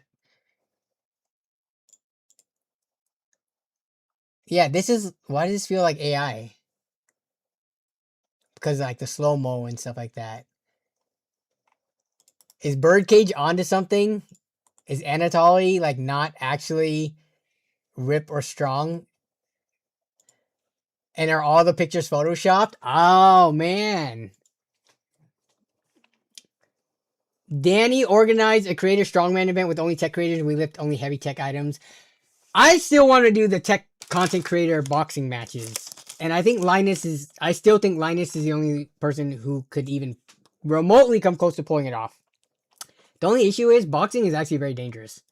Like if you get hit the wrong way and you're not defending it right, concussions and stuff, even if you wear headgear, like it could be bad. I think that's the only thing that would be stopping it. But I think it would be so fun to see people like Jay's 2 Cents, Paul's Hardware, Bitwit, Gamers Nexus, everybody in the tech space boxing each other. It would be so fun. Did you talk to him about? No, I should have though. I think he might have followed me on either Instagram or Twitter. Maybe I should slide into the DMs. Or maybe I should just do a paid merch message on one of the WAN shows and have them read it.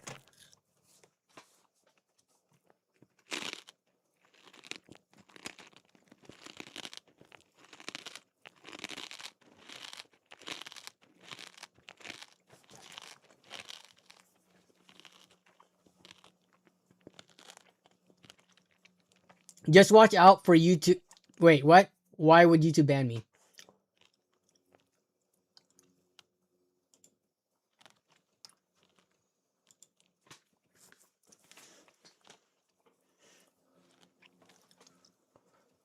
Oh, the shirtless stuff? I think it's fine. As long as I didn't get into any other categories of stuff. Like, this might be more getting, nah,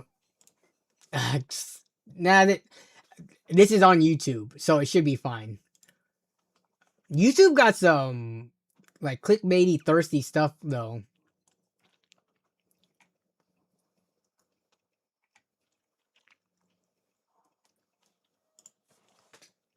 Might trigger corn settings.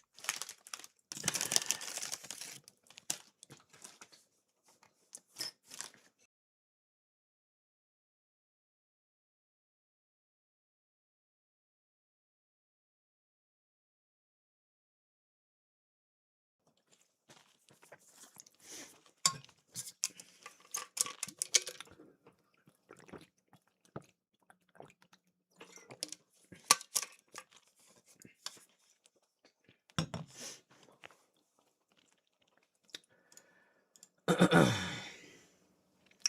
trying to think, is there anything else I wanted to talk about? I think there was some stuff that I said we'll talk about at the end of stream that people brought up, but I cannot remember them. So if those people are still in the stream, this is your chance.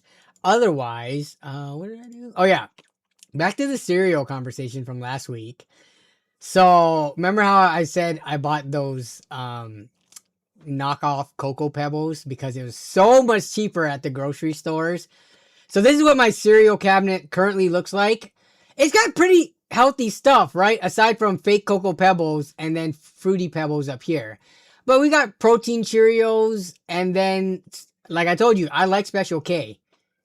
But I took a look at the sugar content of the fake Cocoa Pebbles, which, oh my god, they're so good because then you get the chocolate milk at the end. This had even more, because Cinnamon Toast Crunch was like 12 grams of sugar per cup. These per cup had 18 grams of sugar. So this is definitely my guilty pleasure, eating late night cereal. Put the bag cereal in the regular box and see if anyone else who eats it notices. Nobody else eats cereal in my house. Well, it's because it's just me and Melissa. Her little sister doesn't live here anymore. So, like, Melissa doesn't eat cereal at all. But I'm, like, a fiend when it comes to cereal. Like, I love cereal. Especially the unhealthy ones. But no, you cannot tell. There's no way you could tell this from Cocoa Pebbles. It tastes the exact same. I'm pretty sure it's made in the same factory, even though it's a different company. This is Malto Meal. And then it probably made in the same factory regardless. And one shipped in a bag and then into a box with the expensive branding on it. And then one is shipped into the cheapo bags that get crushed up into powder because it has no box to protect it. But still, you still get a good volume of uncrushed cereal at the end of the day, value out of this. Plus, the powder just turns into chocolate milk. I love my multigrain wheat Bix or berry smoothies for brekkie. Have you guys seen that smoothie guy? What's it, Smoothie Bowl? There's a guy on YouTube who does the smoothie bowls, and then he always catches it. This guy, Smoothie Flip. I guess he's on other platforms too. But he always does these very thick smoothies that like take forever to come out, and then he catches it with his hands. It's made me want to make smoothies, but making smoothies is just a whole thing. You gotta carry like either yogurt or whatever that you're mixing into it. You gotta get to carry the mixed frozen fruits and stuff, and then it's just a lot. Smoothie bowls with granola and other things in it look so good. It just seems like such a hassle to make, though. I like eating them, yeah, with the fresh fruit and granola and bananas and stuff like that. It's just making them, too much. Cereal is like you pour the cereal, you pour the milk, you're done. You don't have to bring in an appliance that you have to then wash afterwards and all that stuff. Captain Crunch Berries made my poop look like colored paint. Never again. I have been known to eat a decent amount of Captain Crunch with berries, not just only the berries, because I don't think that's good. I like the base Captain Crunch yellow, whatever the heck you call those puff cereal. And then I like the berries on top. But I would never eat just the berries only cereal. The berries only, I think, does not taste good. It needs the yellow puff with it. What is Wheat Bix though? I'm pretty sure I've seen it before, but it's not something I buy. Wheat Bix. Popular whole wheat grain breakfast cereal. Oh, is this not? I don't know if we have this in the US. Let me see. You can get it on Amazon, but definitely, I don't know. Yeah, Aussie Kid. And this is sold by Wheat Bix themselves, it looks like. Good Aussie stuff. So I don't know if, yeah, I don't think I've ever seen these in the stores. This looks like a granola bar, like a Nature Valley or something. Probably way healthier though. You know what cereal I never understood? Mini wheat cereal. You could count on like two hands how many of these you could fit in a bowl. Are there wheat cereal? Is there non-mini versions? No. So mini wheats is the only thing that ever, shredded wheat, I guess, which are huge. But even mini wheats, I've only ever had this like a handful of times in my life. These are the biggest freaking pieces of cereal ever that you can only eat like one at a time per bite. And they get really weird textured so fast. And the frost washes off of them like instantly when you pour milk on them. But that's kind of what these Wheat Bix reminds me of when I look at them. Just giant chunks of like wheat cereal. There are shredded wheat logs. Shredded logs. There is shredded wheat logs. Yeah, that's essentially like large mini wheats, I guess. Smoothies are easy if you just do frozen juice and ice cream, not healthy, but that used to be my favorite kind of post-gym smoothies. Scoop of ice cream, as much peanut butter as I can fit in there, dash of milk, chocolate syrup, and protein powder. Oh my god, the best. Like, and banana too. Banana, chocolate, peanut butter smoothies post-gym workout with all that milk and ice cream and the protein powder was so like a crap ton of protein. It would give me my stomach digestive problems, but it was so delicious.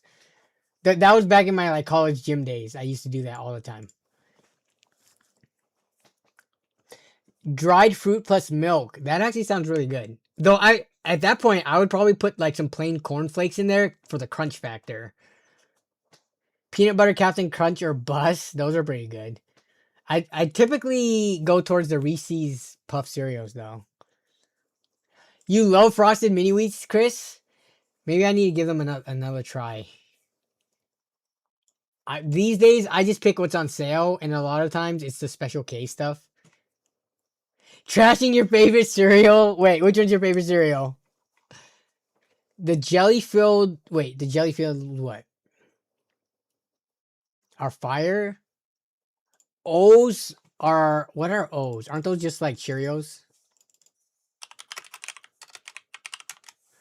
I love how people are very enthusiastic.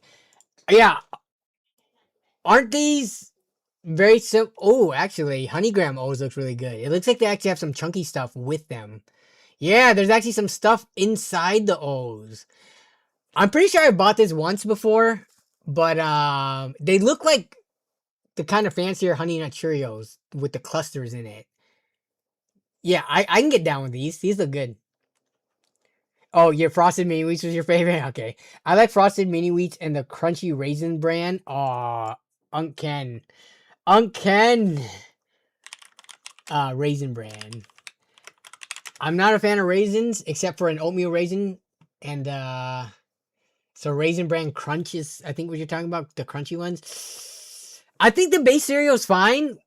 Can they make, like, strawberry brand or blueberry brand or raspberry brand? Do they have those? It's just, I'm not a fan of raisins for some reason. I think a lot of people aren't fans of raisins, but I like the brand part of it, like the clusters. I just wish there was a different fruit inside of it. Cracklin Oat Bran. Oh my god, what the heck are these? I don't think I've never had these in my entire life. What? Are we sure this is not like um particle board that have been cut out to the shape of O's? Look at these things. Tell me that doesn't look like the high density or medium density particle boards that IKEA furniture is made out of.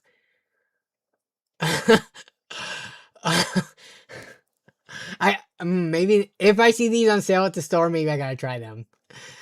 I'm just talking about the aesthetics. I'm sure they taste fine. Actually, because they're oat-based cereal, I'm sure they're fine. I was shocked at how much sugar they put in the raisins. On the raisins, yeah. Here in Australia, raisin brand is named Sultana brand, and obviously has sultana instead of raisins. They're honey cinnamon flavored. I mean, yeah, these look. Why would you choose this shape though? The cutout, like the O shape with this big of a cutout in the middle, it is like so inefficient for like mass of cereal versus bowl volume, right? Because nothing gets into those and it's just gaping hole of space. I want my cereal bowls to be like this, where every nook and cranny and usable space is filled with cereal. Like when when you pour Rice Krispies or Cocoa Pebbles or Fruity Pebbles or like the very small granular cereals, you're filling up your bowl entirely. That one though, where did it go? We got too many freaking tabs up right now. Where did that cereal go? No. Yeah, this? I don't know. Feels like a lot of wasted space. For some reason, Kellogg's didn't like my prune brand idea. I don't know about that. Have you not Yes, no, I have noticed. Food chat is always lit. Uh, I feel like the other stream we went a whole hour talking about food. People get hyped up when we talk about food, which is funny because it couldn't be further from tech.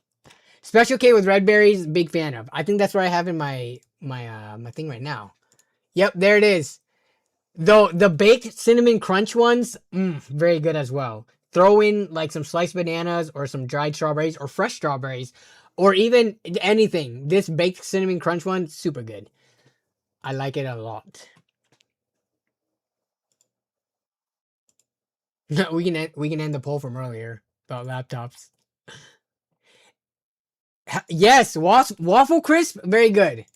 I think they still make them, but another similar one. If you can't find waffle crisp, remember they used to have the old ladies on it.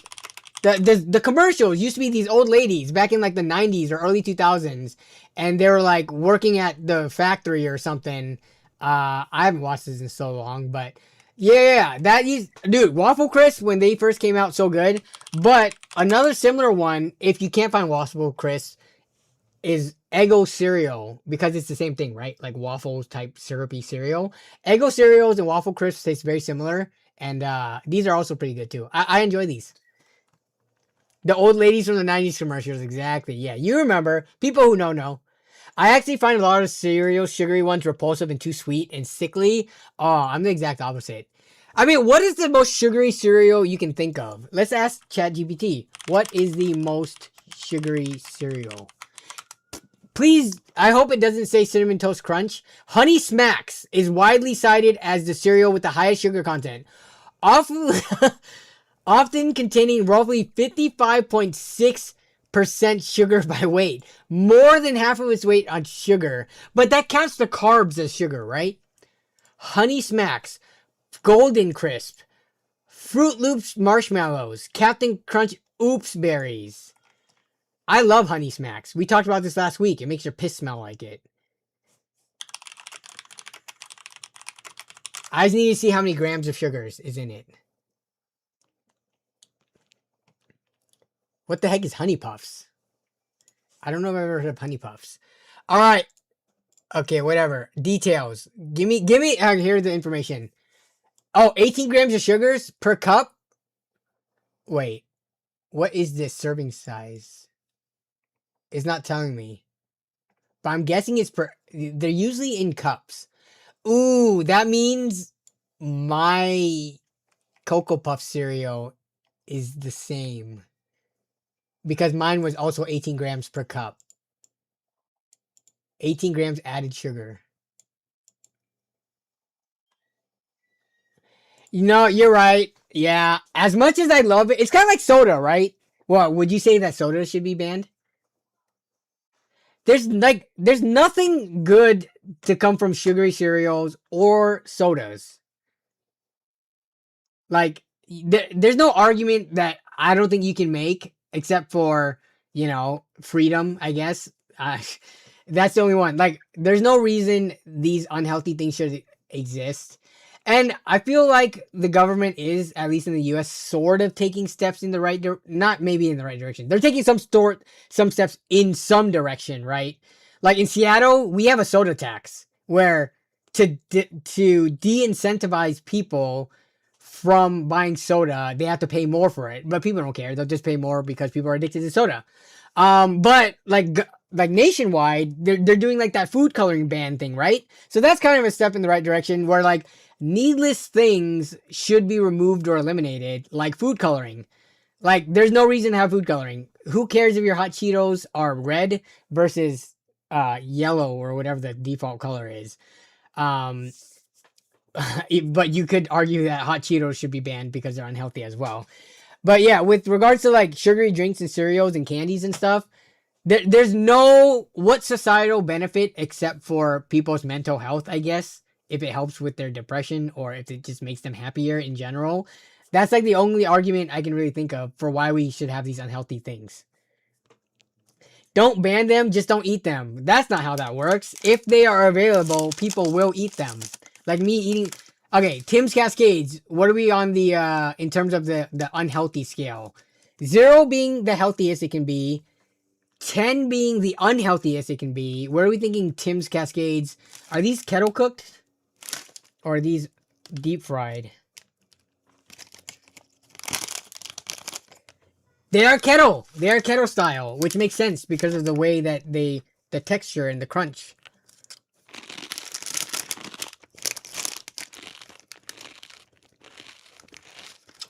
This bag does have 3 grams of protein, but it has 330 milligrams of sodium, which is 14% of your daily suggested intake. These are treats and simply meant to be enjoyed as treats. Yeah, I guess, I mean, you can say the same thing about like smoking or alcohol or anything else. You don't need to ban them, but we should not be subsidizing the ridiculously unhealthy ones. We can ban the only good things in life. I would just like healthier foods to cost less. That is a good point. Healthy foods, especially like if you want it to be organic and not be filled with or had chemicals pumped into them or pesticides and stuff used to grow them and stuff. Like we gotta pay more for the things that are the most natural and healthy. That kind of sucks. And I understand why, because it just takes more to get it that way. You can only get super plump, gigantic fruits and stuff if you pump them full of unnatural things. Potato chips are based on the spicy scale for me. Inedible to super spicy. So you don't like it when they're not spicy. Huh. Lay's are just a salt stick. Yeah. I would much rather subsidize the... Yeah. No, I agree with you. So, as unhealthy as I eat, I'm trying to be better because I need to last a long time for the girls. The girls only eat, like, whole natural foods and stuff. We do give them processed things only on the go, just because it's convenient. Like we'll give them like pre-made, but it's organic applesauce. That's technically considered processed. And sometimes we give them like those, veggie crisp snacks and stuff, just because it's easier when we're out and about. But at home, they eat like, you know, whatever oatmeal that we make them, sliced fruit. They eat so much fruit. They eat, you know, the healthiest bread we can find for them and things like that. And hopefully they don't get addicted to unhealthy things like me and my wife, because obviously we were raised in the 90s and early 2000s, and nobody gave a crap about anything then. Hopefully by the time they're a little bit older, you know, more healthy foods are more subsidized and more affordable, and they do. I'm okay with them banning like the super unhealthy treats and snacks. It Because I have no self-control. Just ban them so then I can't even get them if I wanted to. I think removing the potentially harmful chemicals is most important than banning them. Yeah, no, you're right. Yeah, like those food dyes and stuff like that. Um, and all the, you know, unnatural processed stuff in it. Low income generally equals poor quality diet. It's a deeper issue. Yeah. No. It is a whole thing. And then it gets political even after that, right?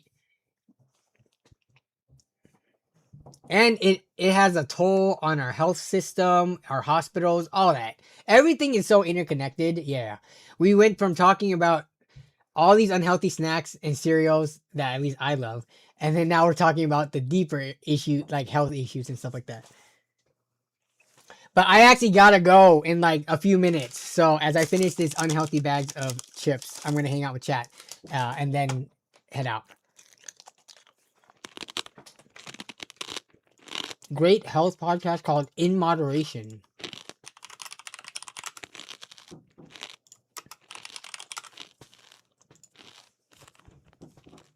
I gotta check this out. Hey, look, there's a gaming controller. I've never heard of this. Neil deGrasse Tyson. I wonder what health. Okay, before we end the stream, what? Uh-oh. I didn't charge the mic. So now the wireless mic is dead. So now we gotta go with the NZXT capsule mic. But do you guys watch any health influencers?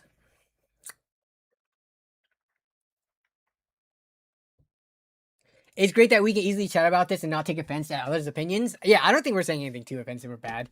What's for dinner? Oh, I think we did like some Korean barbecue style stuff that we have leftovers of, like thinly sliced pork belly and stuff, and we bought seaweed salad and rice.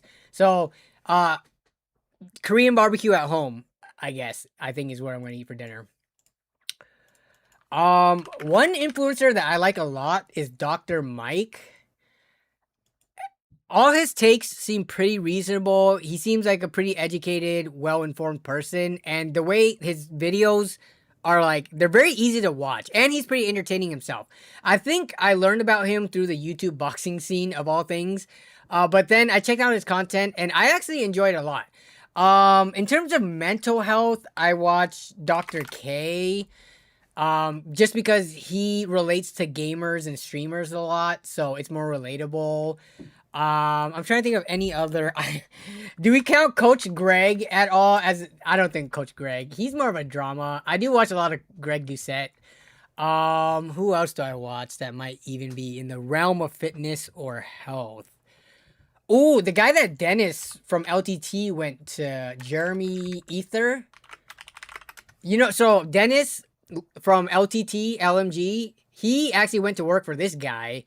So that's how I learned about him.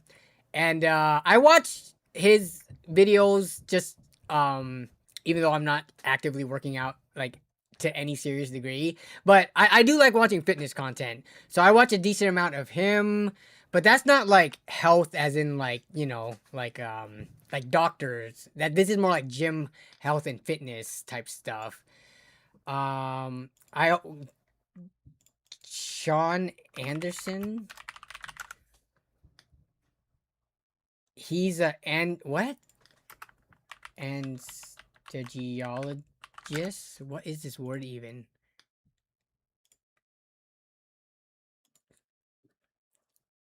Okay, so he's a resident doctor. Okay, I don't know what wait did you were you trying to say like an anesthesiologist? I think you're trying to say anesthesiologist. Sorry. I don't know how I did not get that from what you were saying. Uh, Wife is making birria nachos. Ooh, that sounds good. All right, see you later, Ken. Uh, if you want to have a crazy health journey, check out Ethan Suppley. American actor. Oh, wait. In this Frankie Stacchino? Yeah, from Boy Meets World. Yeah. No. Dude, I don't follow him, but I know of his health journey. He was what other prominent roles did he play? To me, because I'm a 90s kid from Boy Meets World. Yeah, he played Frankie Stacchino in that, and then I'm sure he was in a bunch of other stuff. But yeah, dude. Crazy the transformation he made.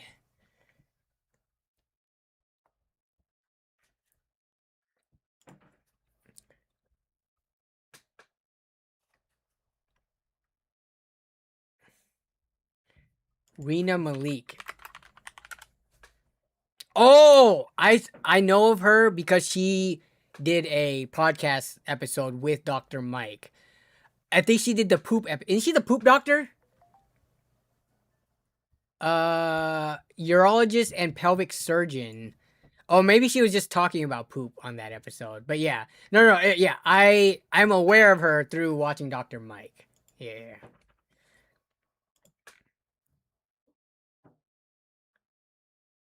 Yeah. That's an anesthesiologist, person who puts people to sleep. Yeah. Simply changing diet and a little bit of movement will make great improvements to our lives. Yeah, I gotta work on the move. I think the girls have helped me with the movement thing because they're walking and running around now, so they keep me on my feet. But yeah, diet wise, I know I can do better. I should do better. Because I need to last as long as possible for them. But all right. That's going to be the end of stream. 2 hours and 50 minutes. That was a very fun stream. We were all over the place. As always, I had a lot of fun. No video this coming weekend, but I am working on stuff as always. You can see some of it kind of in the background, but I'm always in the Discord server and we always stream every week, so at least you can see me in these streams at least once a week. And then I need to get some more short stuff out. So, yeah, I will see you guys wherever I'll see you, or until next time, next week or next week's video. Bye bye. Take care, everybody.